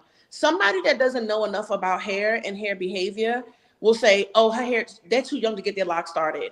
Or you see people that are hustling and they want to get somebody's lock started. Oh yeah, let me do this baby's locks real quick. Charge somebody $100 because it's a baby, and they just scoop, scoop, scoop. And then the standards are already low. The problem about natural hair is that people have seemed to have this, I'm sorry, my eyes be stretching when I get excited. People seem to have this built-in low standard and expectation of kempt appearance, or what they want the result to look like. Like, oh, it's locked, so it's supposed to be unkempt. Unkept looking. You know what I mean? Or I don't know if I'm using that word wrong or right. I don't know, but We you get what apologize, I'm saying, but we're right? saying unkempt. Kempt with the M in there, not kept. Mm-hmm. Kept, Keept. Right, we got you. Right. Yeah. So if someone thinks that all you got to do is just coil someone's hair, no matter how old they are, you just got to basically put locks in, it doesn't stand the test of time in All my right. experience, right? Okay. So how young you are doesn't matter, but you definitely want to make sure that the regular maintenance is done regularly, because curls like to cuddle. And when kids go a week or two rolling on the floor, rolling in the bed, if the hair, right, the bases of the hair, that millimeter to a half an inch that grows every month in their hair, if their curls are cuddling, not just because that's what curls naturally do, but also because of their lifestyle, those strands of hair will fight against each other, and But that will kids cause a want lot to of play. So don't put it on them. I mean, they want to play. Are you saying what they got no, to no, come no. in? They can play. You can play with locks. Okay. But I You was just going to need to say, make you just I'm need to cutting that make shit off. the right installation or foundational choices, because you know what the lifestyle is of the child. So this is a lot of money here and a lot of time. So this isn't a service that. Well, let me ask you a question. Okay, Let me go ahead. Right. ask you a question. What okay, so number 3, how young is too young? When do Hmm. you think a young child actually has a lifestyle? Well, the lifestyle, that's why the parents have to be in consideration. If a child has a routine, is what more or less what I'm talking about when it comes to lifestyle. The parent is the one that sets the standard on the parents. The parent is the one that is going to make the decision to take the child to the salon. I don't take, I will start a child's hair, but I require for the parent to actually take a class from me to learn how to maintenance their own child's hair. Ooh, hold on. Let me drop the bomb on this. Right? Did you hear that, Cheryl? She said, "Y'all gotta take it. Don't be trying to bring." Oh, hold on. Wait a No, minute. you will not get me involved. You will not get me involved in causing a child that has natural hair to have a bad experience or have some misconception about their identity and their self-confidence because someone around them didn't take responsibility for what decision was made that was a long-lasting decision. So yes, I require for Pause it them. right there. God dog it, Cheryl. You ever heard that? Did y'all hear that in the chat? Because now I sent this to my colleague Christian. I hope she is watching this because we talk about this a lot. Because people feel like I'm paying you, I'm paying Cheryl and Miss Vah Vah to do this hair. So why do I have to? And it's like, and that's hard. No, but this is why this is America's favorite podcast. And Cheryl, because this topic is so dope, show them what they need to do right now to show their mass appreciation for Miss Vah Vah, who just really, she took it to the head. Show them what they got to do right now. Show them right now. Do this to help change the narrative about the problem with black education.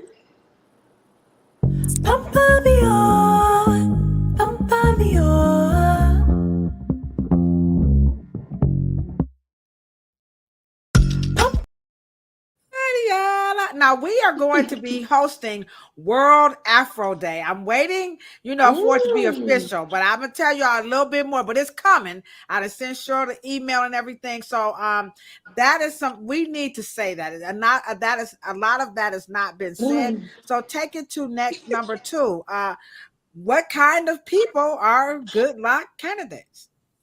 People that understand that it is part of your lifestyle. It's not like getting box braids put in and you can kind of not pay attention to them for a month or two. I would say a month, at least shampoo within a month. But you know what I mean? It's not fake hair.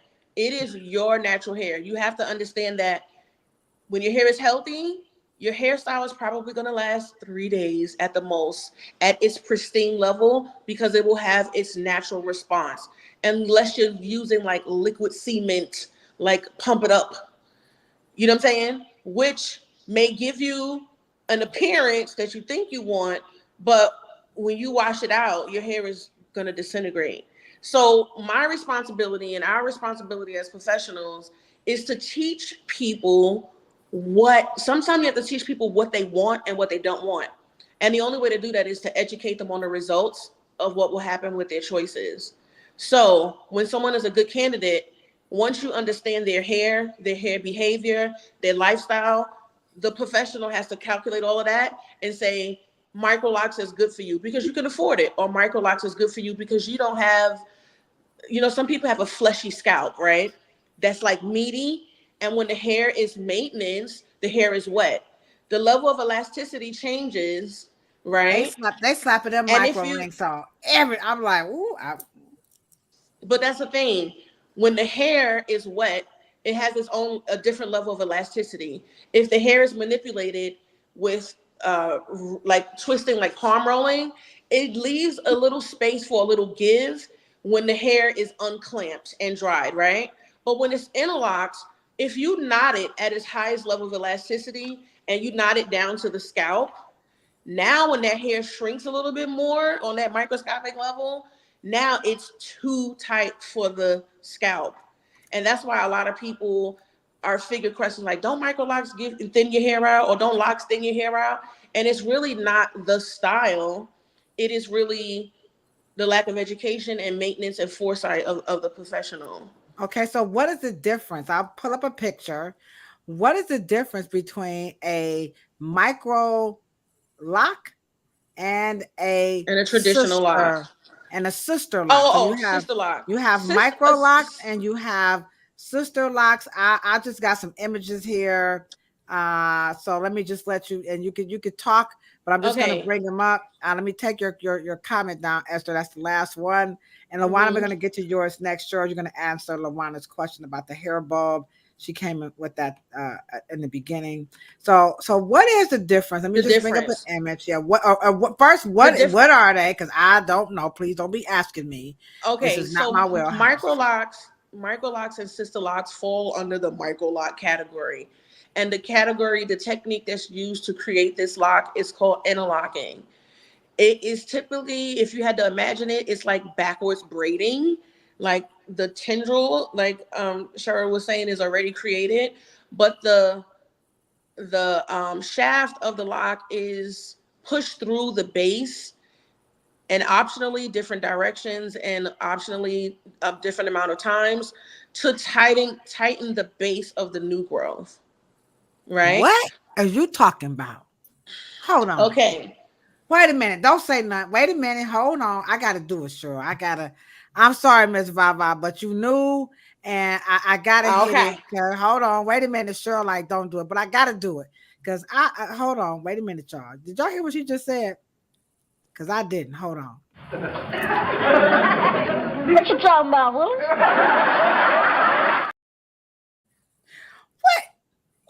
What? Say that again. A micro lock and a sister lock is okay. Well, let me. I over elaborated on micro locks, but I said all of that so that when I comparatively speak about the sister locks, you'll hear the difference. Sister locks are also micro interlocks, but it is an educational system. It is trademarked.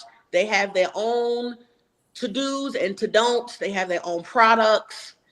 They have their own complete system of what Miss Jones' opinion is of the way things should be maintenance to give a certain result, right? But micro is the size. And you can also do micros with twisted hair. You don't have to interlock micro locks. Micro is the size. And sister is the technique. Sister is the brand and educational system. The technique is interlocking. For all of it. Yes. And the interlocking, like this is the hair, let's just say it's twisted. I can't really see myself, but let's just say this is already, right here is already locked or interlocked.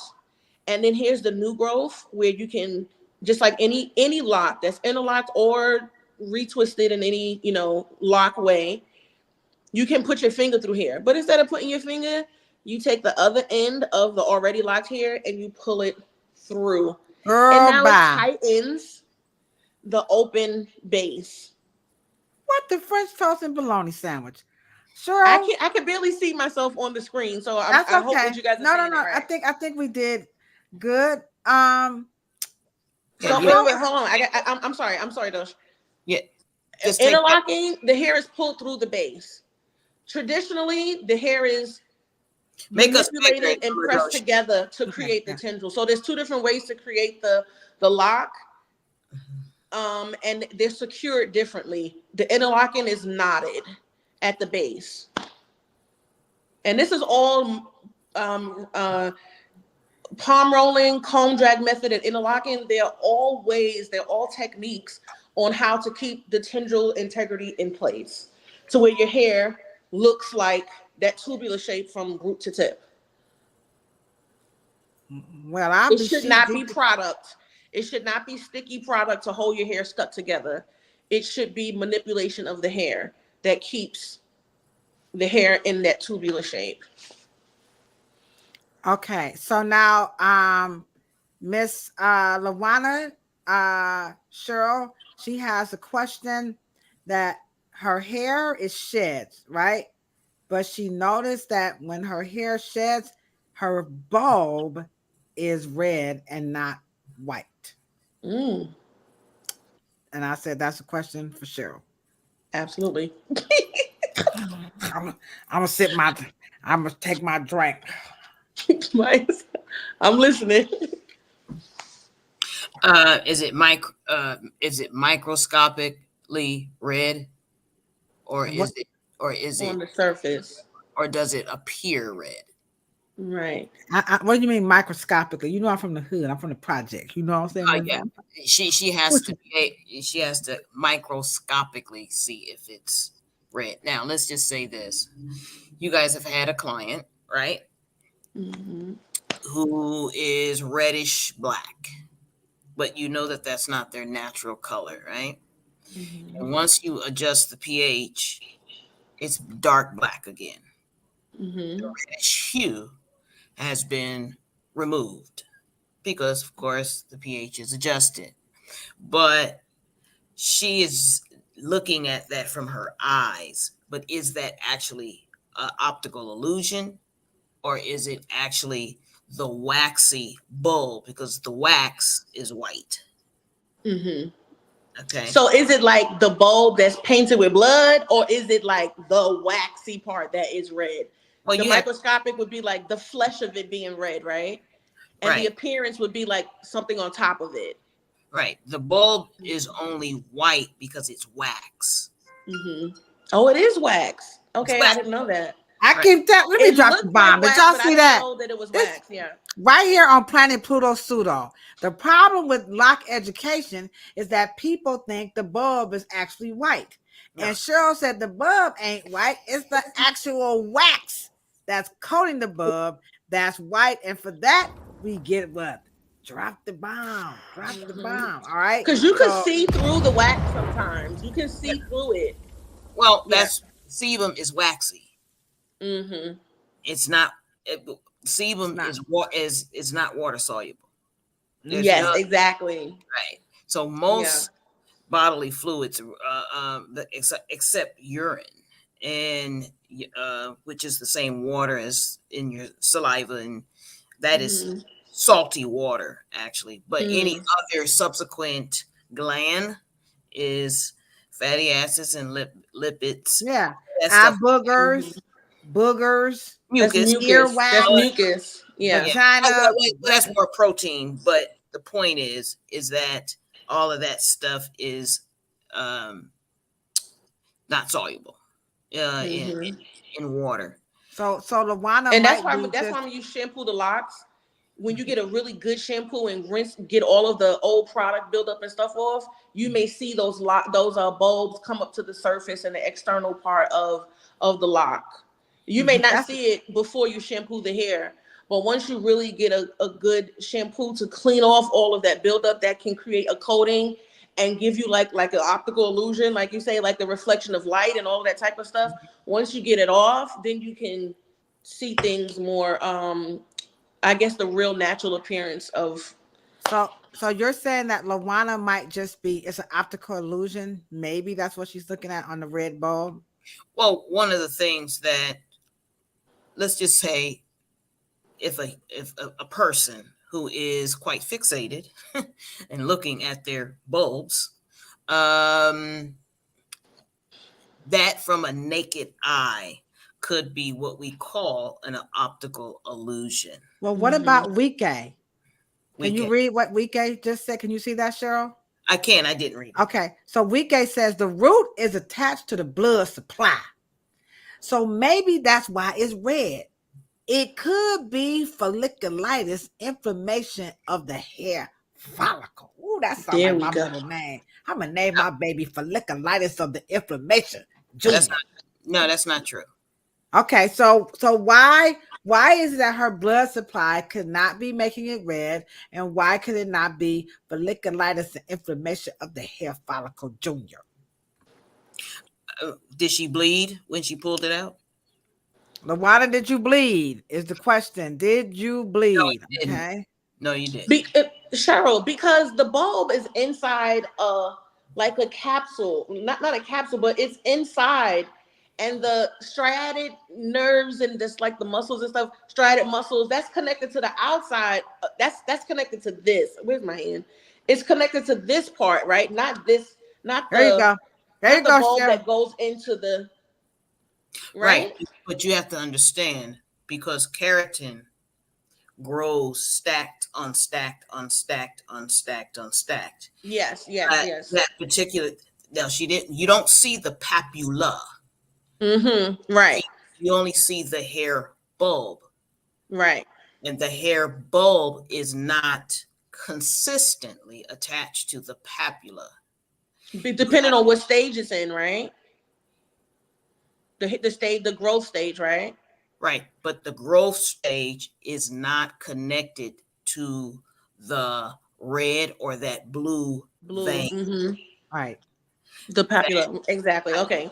Right, that blue vein and red vein belongs to the scalp, not the hair. Right. And she said no, Cheryl. She did not see any blood when she's not going to see any blood, because that particular hair papula that's blue and red, right, has what we call a membrane that is not open blood. There is no blood flow going through that papula. You mean to tell me I can't massage the scalp and bring the blood to the papilla, and the papilla is going to travel up through the strand and make it thicker? I used to believe that, y'all, till I met Cheryl. Cheryl, like, no. But and let me just say this, because it looks like this picture, it looks like the blood supply is gonna, like it's getting in there. Well, you have to remember too, cross sections of scalps and those models that we have, that you are looking at something dermatological. You're not looking at anything that is conducive for any viewing for cosmetologists. Yes. That is a dermatologist. Y'all sure? This is what I'm saying. This is why this is America's favorite podcast about Afro. I keep trying to tell y'all, ain't nobody kicking these types of ballistics right here. Sure, I got to go ahead and drop the bomb on you with that one, because she said basically these cross sections of the skin that we looking at, this ain't got nothing to do with cosmetology, y'all. All this is for dermatology. So that bulb that's going to that artery and that vein that's going in, that ain't what we think it is, y'all. So stop the pseudoscience. It's pseudo. Talk about the blood is gonna, So I'm with you, VK. I used to say that too, but that's why we have this podcast. Right. The hair papula, it releases ions and charges, negative charges, positive charges, but it signals. It goes up and goes down. It goes up and goes. It's not a consistent blood letting through the inner root sheath. It doesn't quite work like that. And you're looking at a anatomically depiction that must show the hair papula, but it's not showing you the actual real factory of how hair is growing. That's not what you're seeing, right? The function, No. Well, I guess I'll take this down, but it helps. But Joe, you know what? We need these visuals for these conversations. Go ahead. But you know why we need our own visual, which Yes. But you know why what just happened is really important is because this is the type of stuff that happens when people are watching YouTube videos and somebody put up a diagram and someone is saying, oh, bananas have potassium. I'm just make up something, right? Bananas have potassium, and hair needs potassium to keep its curls or to prevent shrinkage. I'm making up something really stupid and random, right? Right. So people are like, put bananas on your hair, but they don't understand that if you are not studied in a field of something, the diagrams and the textbooks and stuff that you see, the pictures and images and stuff that you see in a specific book is not comparative for the field of study that someone is actually trying to teach So let me or show be this video. active within. So All that's right. where those misconceptions and stuff, I think this is the Kinda type hit. of thing, right, Cheryl? Like, this is the type of Well, way how people... in other words, and I'm so glad you brought up a banana. Anytime you see any fruit or any vegetable, it is detachable, guys. It doesn't, you pick it, you leave the stem inside and you detach it. That's how you detach a hair. It's not consistently fed through a consistent flow of fluid. So when you detach it, it has a navel, and then when you peel you can detach the meat. It's detachable. It is designed to. That's why when you have that poly chain, the hair, once you detach it from the bulb, it doesn't bleed. It does, because it's not connected to a consistent amount. Yeah. And so that there is no blood flow inside of a hair follicle. You have to cut the whole complete scalp in order to get. All right, so no massaging is not going to bring the blood. I know, and I left my bad videos. Circulation keeps the subcutaneous, the dermis level healthy, keeps the tissue. Yes. But you're not getting the blood you think you are. So, so here's a clip on education, how a lot of people get education. To your point, Ms. Vah Vah, about watching out for these YouTubes. Here we go. Like when I was becoming a loctician out of a hobby, because I didn't even ask to be here. I just did somebody's hair and somebody else asked me to do their hair. And long story short, here I am. And so I went to YouTube to find out what can I learn, because I don't know even what I'm doing. I said, hold up, wait a minute, something ain't right. So say you live in Patalucci, Illinois. That's the population of 10. And I just can't get to Miss Vah Vah. And my cousin just asked me to just lock it. And so I went on YouTube. But I live in Patalucci. There is no place called Patalucci, Illinois, y'all, okay? I hope it ain't. So what's us gonna do when we can't get to Cheryl Morrow's Afro Hair Science Summit and we can't get to Miss Vah Vah's class? Can we? Is there a time that we can just go to YouTube University when we cannot get to the Afro Hair Science Summit that's happening this fall? Our topics are Mastering Textures 2.0, the Ladosha tones, and the C-suite, all right? So can we just please watch YouTube and learn and get our education on? Cheryl, I mean, I don't know. Okay, look. That was a question to Miss Vah Vah. Okay. Come on, man. Searching for information is a plus. I'm always going to give thumbs up to that, right? I think if people you got to be a critical thinker at some point in life. I'm sorry, y'all. I be making faces, but it's the truth about how I feel. You know what I'm saying?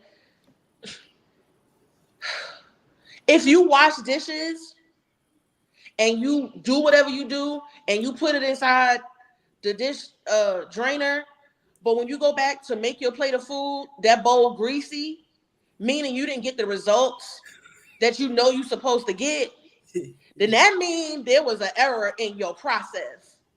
And no matter who taught you how to wash dishes, you don't have to have them tell you that they taught you wrong.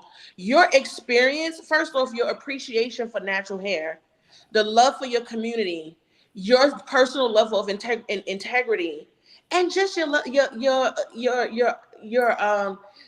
observation, you can use your deductive reasoning and come to the conclusion that this person told you wrong. She just started preaching. I say, she told you wrong. But this young man, him explaining this is very transparent. People are going to click like because they relate to it.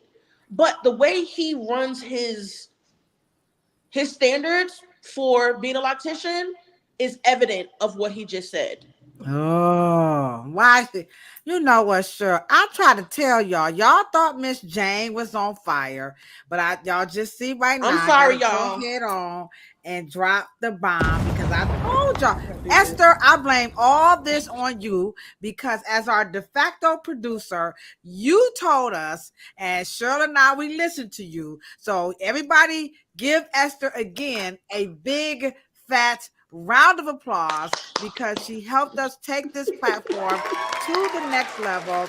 And by all of the comments in the chats, they are absolutely loving everything that you are saying. So you are definitely most graciously appreciated. And our de facto producer says she concurs. She hasn't made a comment in the chat, but I'm sure it is coming through. So Esther, we appreciate you. One last one. I'm gonna let you get up out of here, but you said you was down with us, and it's about them damaged locks, you know. So that comes up. People come in and they locks, they didn't, nobody told them about the lifestyle. Okay, so here is what we hear a lot of. See, and here's her explanation. There are many reasons why locks thin at the root, which means there's also different ways to correct it.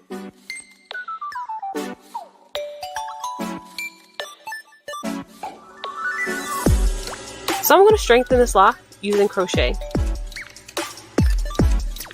This is definitely something you can do at home. I'll link you to the training at Digital Loctician Academy in the comments. Ain't nobody got time for that. Where'd she go? We done lost Miss Vah Vah. Hold on, she'll be back. Woo-wee. It was getting kind of hectic up in here. She will be back. So right now the chat is freaking on fire. But while we're waiting for her to come back, Miss Lawana is in the chat, Cheryl, and she's wanting to know two things about her red hair. Number one, could it possibly be her leave-in conditioner? And two, her mom was a redhead. Her mom was a redhead. Wow. Yeah. That's pretty rare. Was she a lighter skinned woman, I wonder? Anyway. So she's still on the whole, why is the hair the bulb thing? And let me just say this. Until you can, so I'm assuming because you asked that question, you know that you probably attach it to when you started using that particular leave-in conditioner. Maybe it's a chemical reaction. But you know, and I will say, but she says, but why was my hair red? Why was are you saying your hair or the bulb? Sorry. Oh, okay. I'm thinking that her hair has turned red. I think that it's probably a pH problem. But it's something that can, I'm in my quick opinion, without knowing anything, it is temporary. Yeah. The bulb thing, like she said, Lawana, the bulb being red is clearly it's an optical illusion because the sebum is wax. So that so that won't be it. The other thing too is, I don't know if people know this, but when your hair is turning gray, right? Because gray hair is a disorder. And so it loses pigment. And in that losing pigment process, it actually goes back through those colors. Mm-hmm. And so it could be that your hair is actually turning gray. And so you will begin to lose the pigment. Was that a good one, Cheryl? How was that one? Absolutely. Well, that's all right. So I just, hey, Esther, I said, since they all pulling out her and Miss Vah Vah dropping them jewels, I said, well, let me take a stab at it, you know. Absolutely. So it could be. But she said her hair. Yeah, she so went that back. Is the logical. Yeah. Yeah. So you went from the bulb to the hair. So if it's the bulb, we're for certain that that's an optical illusion, or it just could be what you're putting on your hair. It's just, you know, coming up onto the wax, because the white bulb, as we just learned today, is not the color of the bulb. It is the wax. I'm with you, Esther. Sure, just be dropping the knowledge, okay? But if the color, like your hair, is now turning red, it could be that your hair is actually turning gray. And so that's the hair going back, in the phases. All right. So Miss Vah Vah is like, she is back. So there she is. Are you with us? All right. Here. God don't like ugly, y'all. I was about to talk so bad about that, man. My battery was dying and I didn't want to interrupt y'all. But go ahead. Okay. I'm here All right. again. So you're back. And so now as we wrap this up, the question is about lock repair. What do you do about those ladies and men who come in and they have that one little lock and it's either hanging off or it's about to come from the scalp? Can you stitch that? I don't know, guys. I'm not a loctician. Please forgive me when I say stitch. Or can you marry it, or take it and sew it back together? What is the repair process? Okay, so my standards for repair is to only use natural hair. Only use the person's hair. If I have to clip off a tip of someone's lock to use those strands and stretch them out and organize them to repair it, that's the only way that I repair locks. If I'm going to use anything to repair it, because so all those videos with them doing that stuff, I don't really see. That's called the Bangkok technique with the micro crocheting needle hooks. That comes from where the Bangkok is called the Bangkok technique, where Asian people get locks, and the only way to get their very straight and strong hair to create that appearance of a lock is to use those. The little micro crochet needles have those little, like the little hook on the end of it. Yeah, I bought some because they was asking me. I said, "Don't y'all use that?" Okay. So here's the thing: when people use them, it can be done safely, but when you consider maintenance, the timing is a big factor when you're in a professional salon.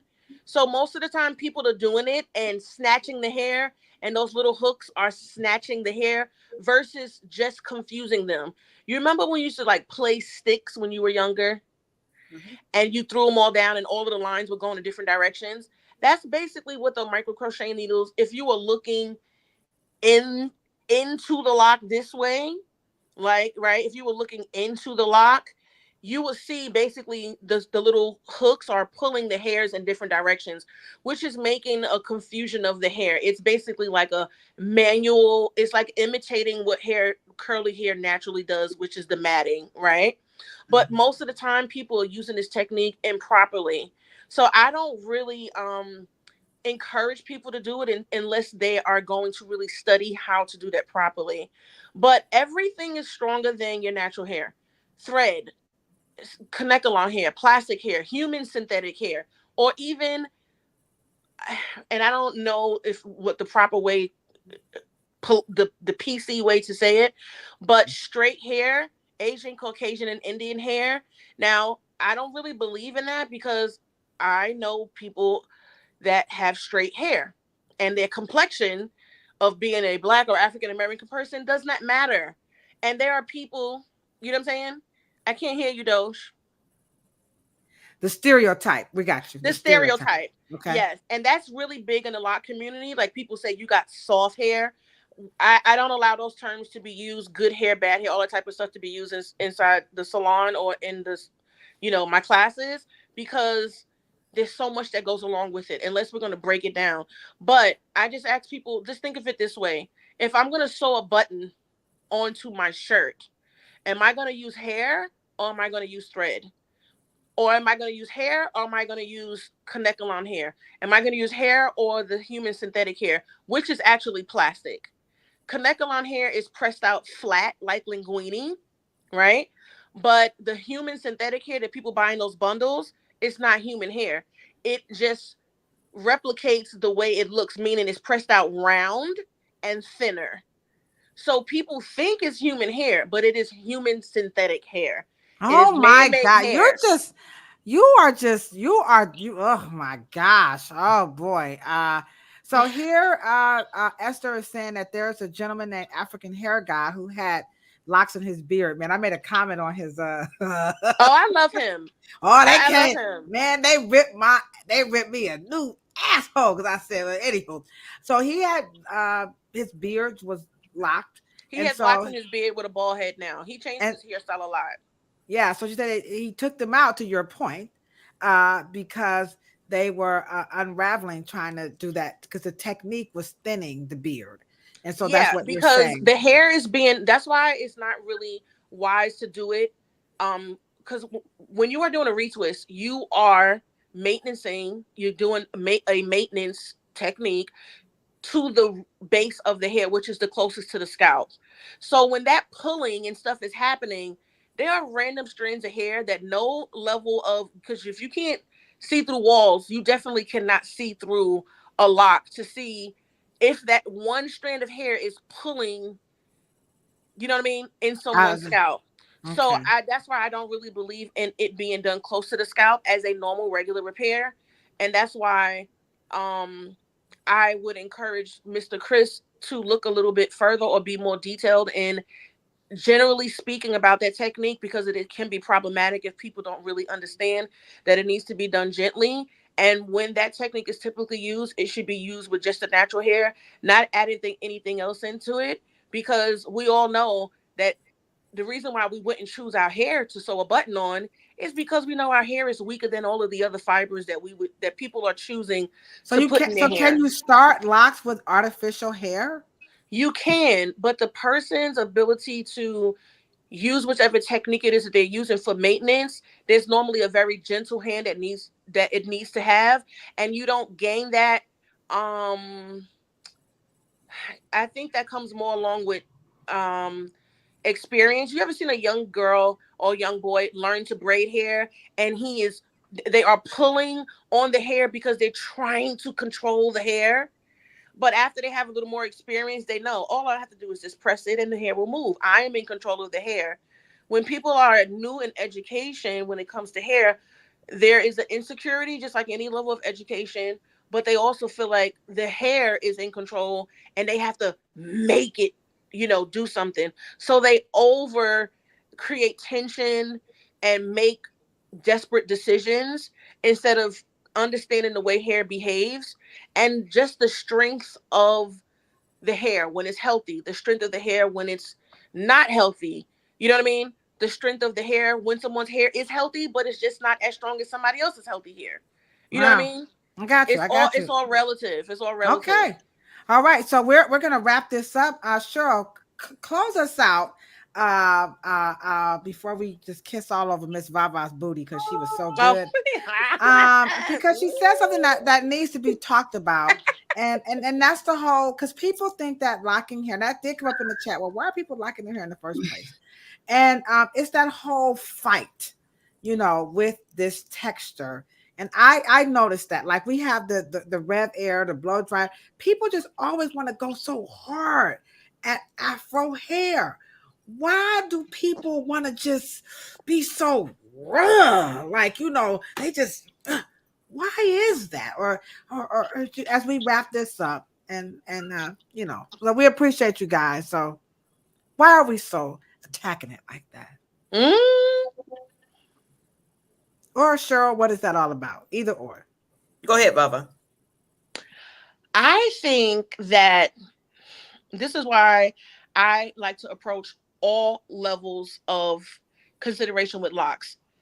Healthy body, healthy scalp, healthy hair, healthy styling, healthy locks, healthy life.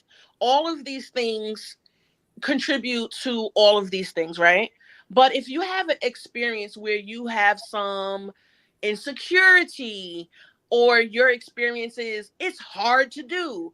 The messaging that people have in their heads about natural hair, or even the stylist, their opinion of their own hair can be projected, if that's the right word, off onto what they think or how they feel about what That's needs to like a be done. bias, right? Like it's Yes, like a that's hair a good bias. word. That's a I good coined word. that. Can I steal that hair bias? Yes, yeah. I mean, I don't know if that's a term, but definitely that makes those two words make sense.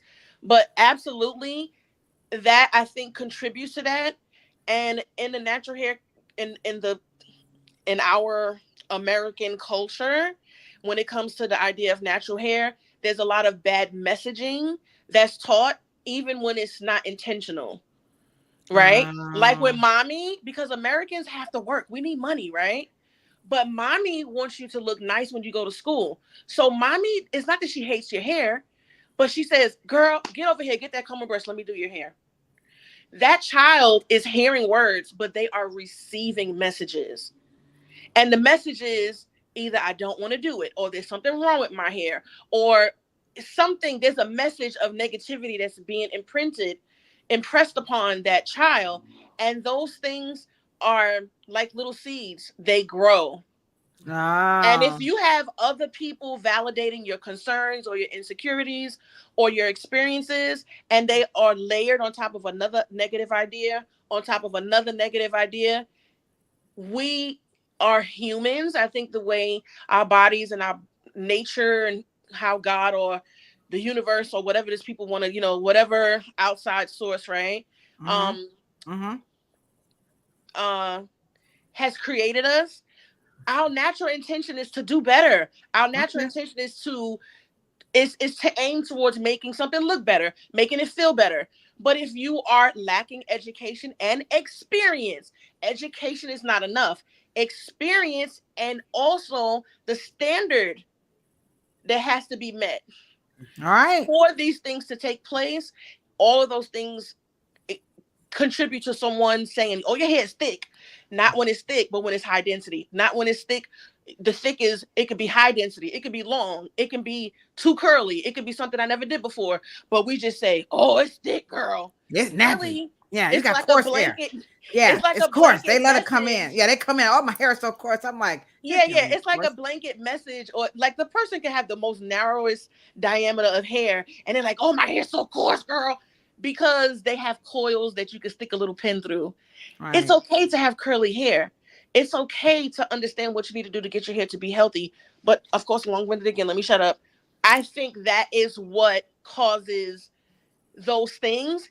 And it also, the person next to you in the salon doesn't have the confidence because of the messaging that's rooted not just in African Americans, but anybody that watches a commercial.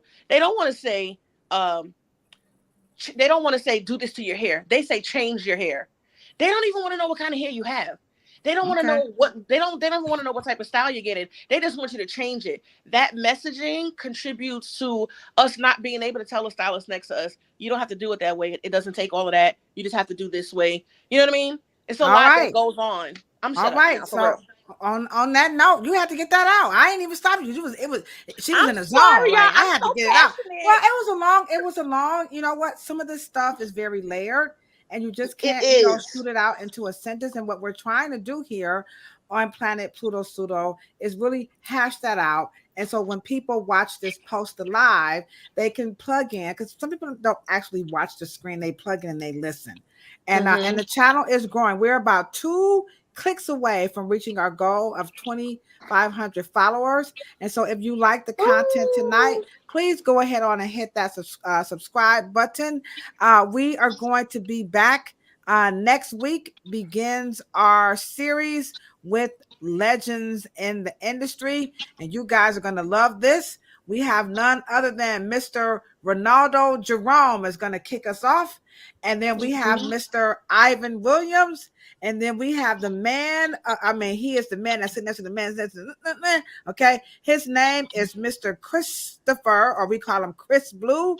He is going to be joining us as well. And then last but not least, we have Miss Tamara Bowe, and she is out of Atlanta, Georgia, by way of New York City. So these are legends in the industry. We have some wonderful topics. So we will be back next Thursday. Because we kept you guys so long, we're not going to go through a long-winded closeout. But Cheryl, is there any last thing that you want to say before we wrap this up?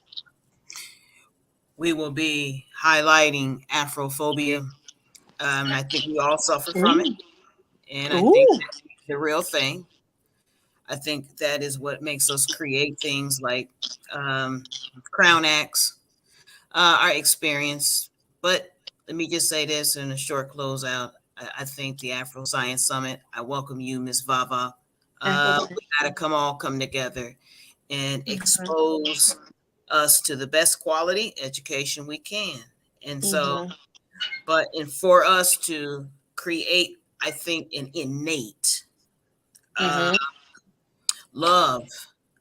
It is a sort of an Afrophilia for our own self and the self, and to be able to talk about it out of all of the negativity or the negative connotations that we all talk about. Black hair or curly hair, Afro hair, natural hair. It's lacking something. Right. Premise is definitely prevalent. So All hope to see right. So you here, guys. yeah. So check it out. Here is our Afro Hair Science Summit commercial. Check it out, guys. Get your ass on that book. I'm about to tell your daddy on you. This is the Hair Oracle. This October in Cleveland, Ohio. It's dedicated just for you. The Afro Hair Science Summit 2024. Either they don't know, Or they don't want to know. or they just don't care about Afro hair in the barber and beauty industry. Pack your bags and get ready for the most cutting edge education in the industry. Everybody swears they are smarter than a cosmetologist and a barber. I don't even know what that's all about. But don't you be petty about your business. Ow! Good fucking bomb. All professional barbers, cosmetologists, natural hairstylists, hair enthusiasts coming together in one room. Damn, that's fire. Don't be petty about your business. To get more aware of themselves and where they came from and what they are into and what is already there, and just to bring it out. This is what compels me to compel them. And I will do it by whatever means necessary. All right. So, Yes. so get ready. Yes, Miss yes. Vah Vah, let me tell people where they can find you. Please go follow my dear friend right there on Instagram. You got stuff on YouTube. Is that correct? Yes. So she has stuff on YouTube. You can follow her on IG at Miss Vah Vah Locks Spa. If locks is your thing, then Miss Vah Vah, she's got you faded. Anything you just want to say, a food for thought on this topic as we close it out, and we're going to be done. Oh, I'm just excited about the summit that's coming up. By hook or by crook, that's just the way I feel about it. Making sure that we get to understanding just a little bit more every day. My motto is do your best and take it up a notch. Oh, I like that. Well, my motto is, you know what my mama say, right? Good, better, best. Never let it rest until your good is better and your better is best. And we will be back next Thursday on Planet Pluto Pseudo with Mr. Ronaldo Jerome. Get ready, guys. Miss Vah Vah, you are most certainly the bomb.com. Again, follow Miss IG on Miss Vah Vah. Thank you, y'all. Yeah, Thank we you. love I you learned so a lot much. from you guys. Thank you so much. All right. Deuces, good people. Y'all have a good night.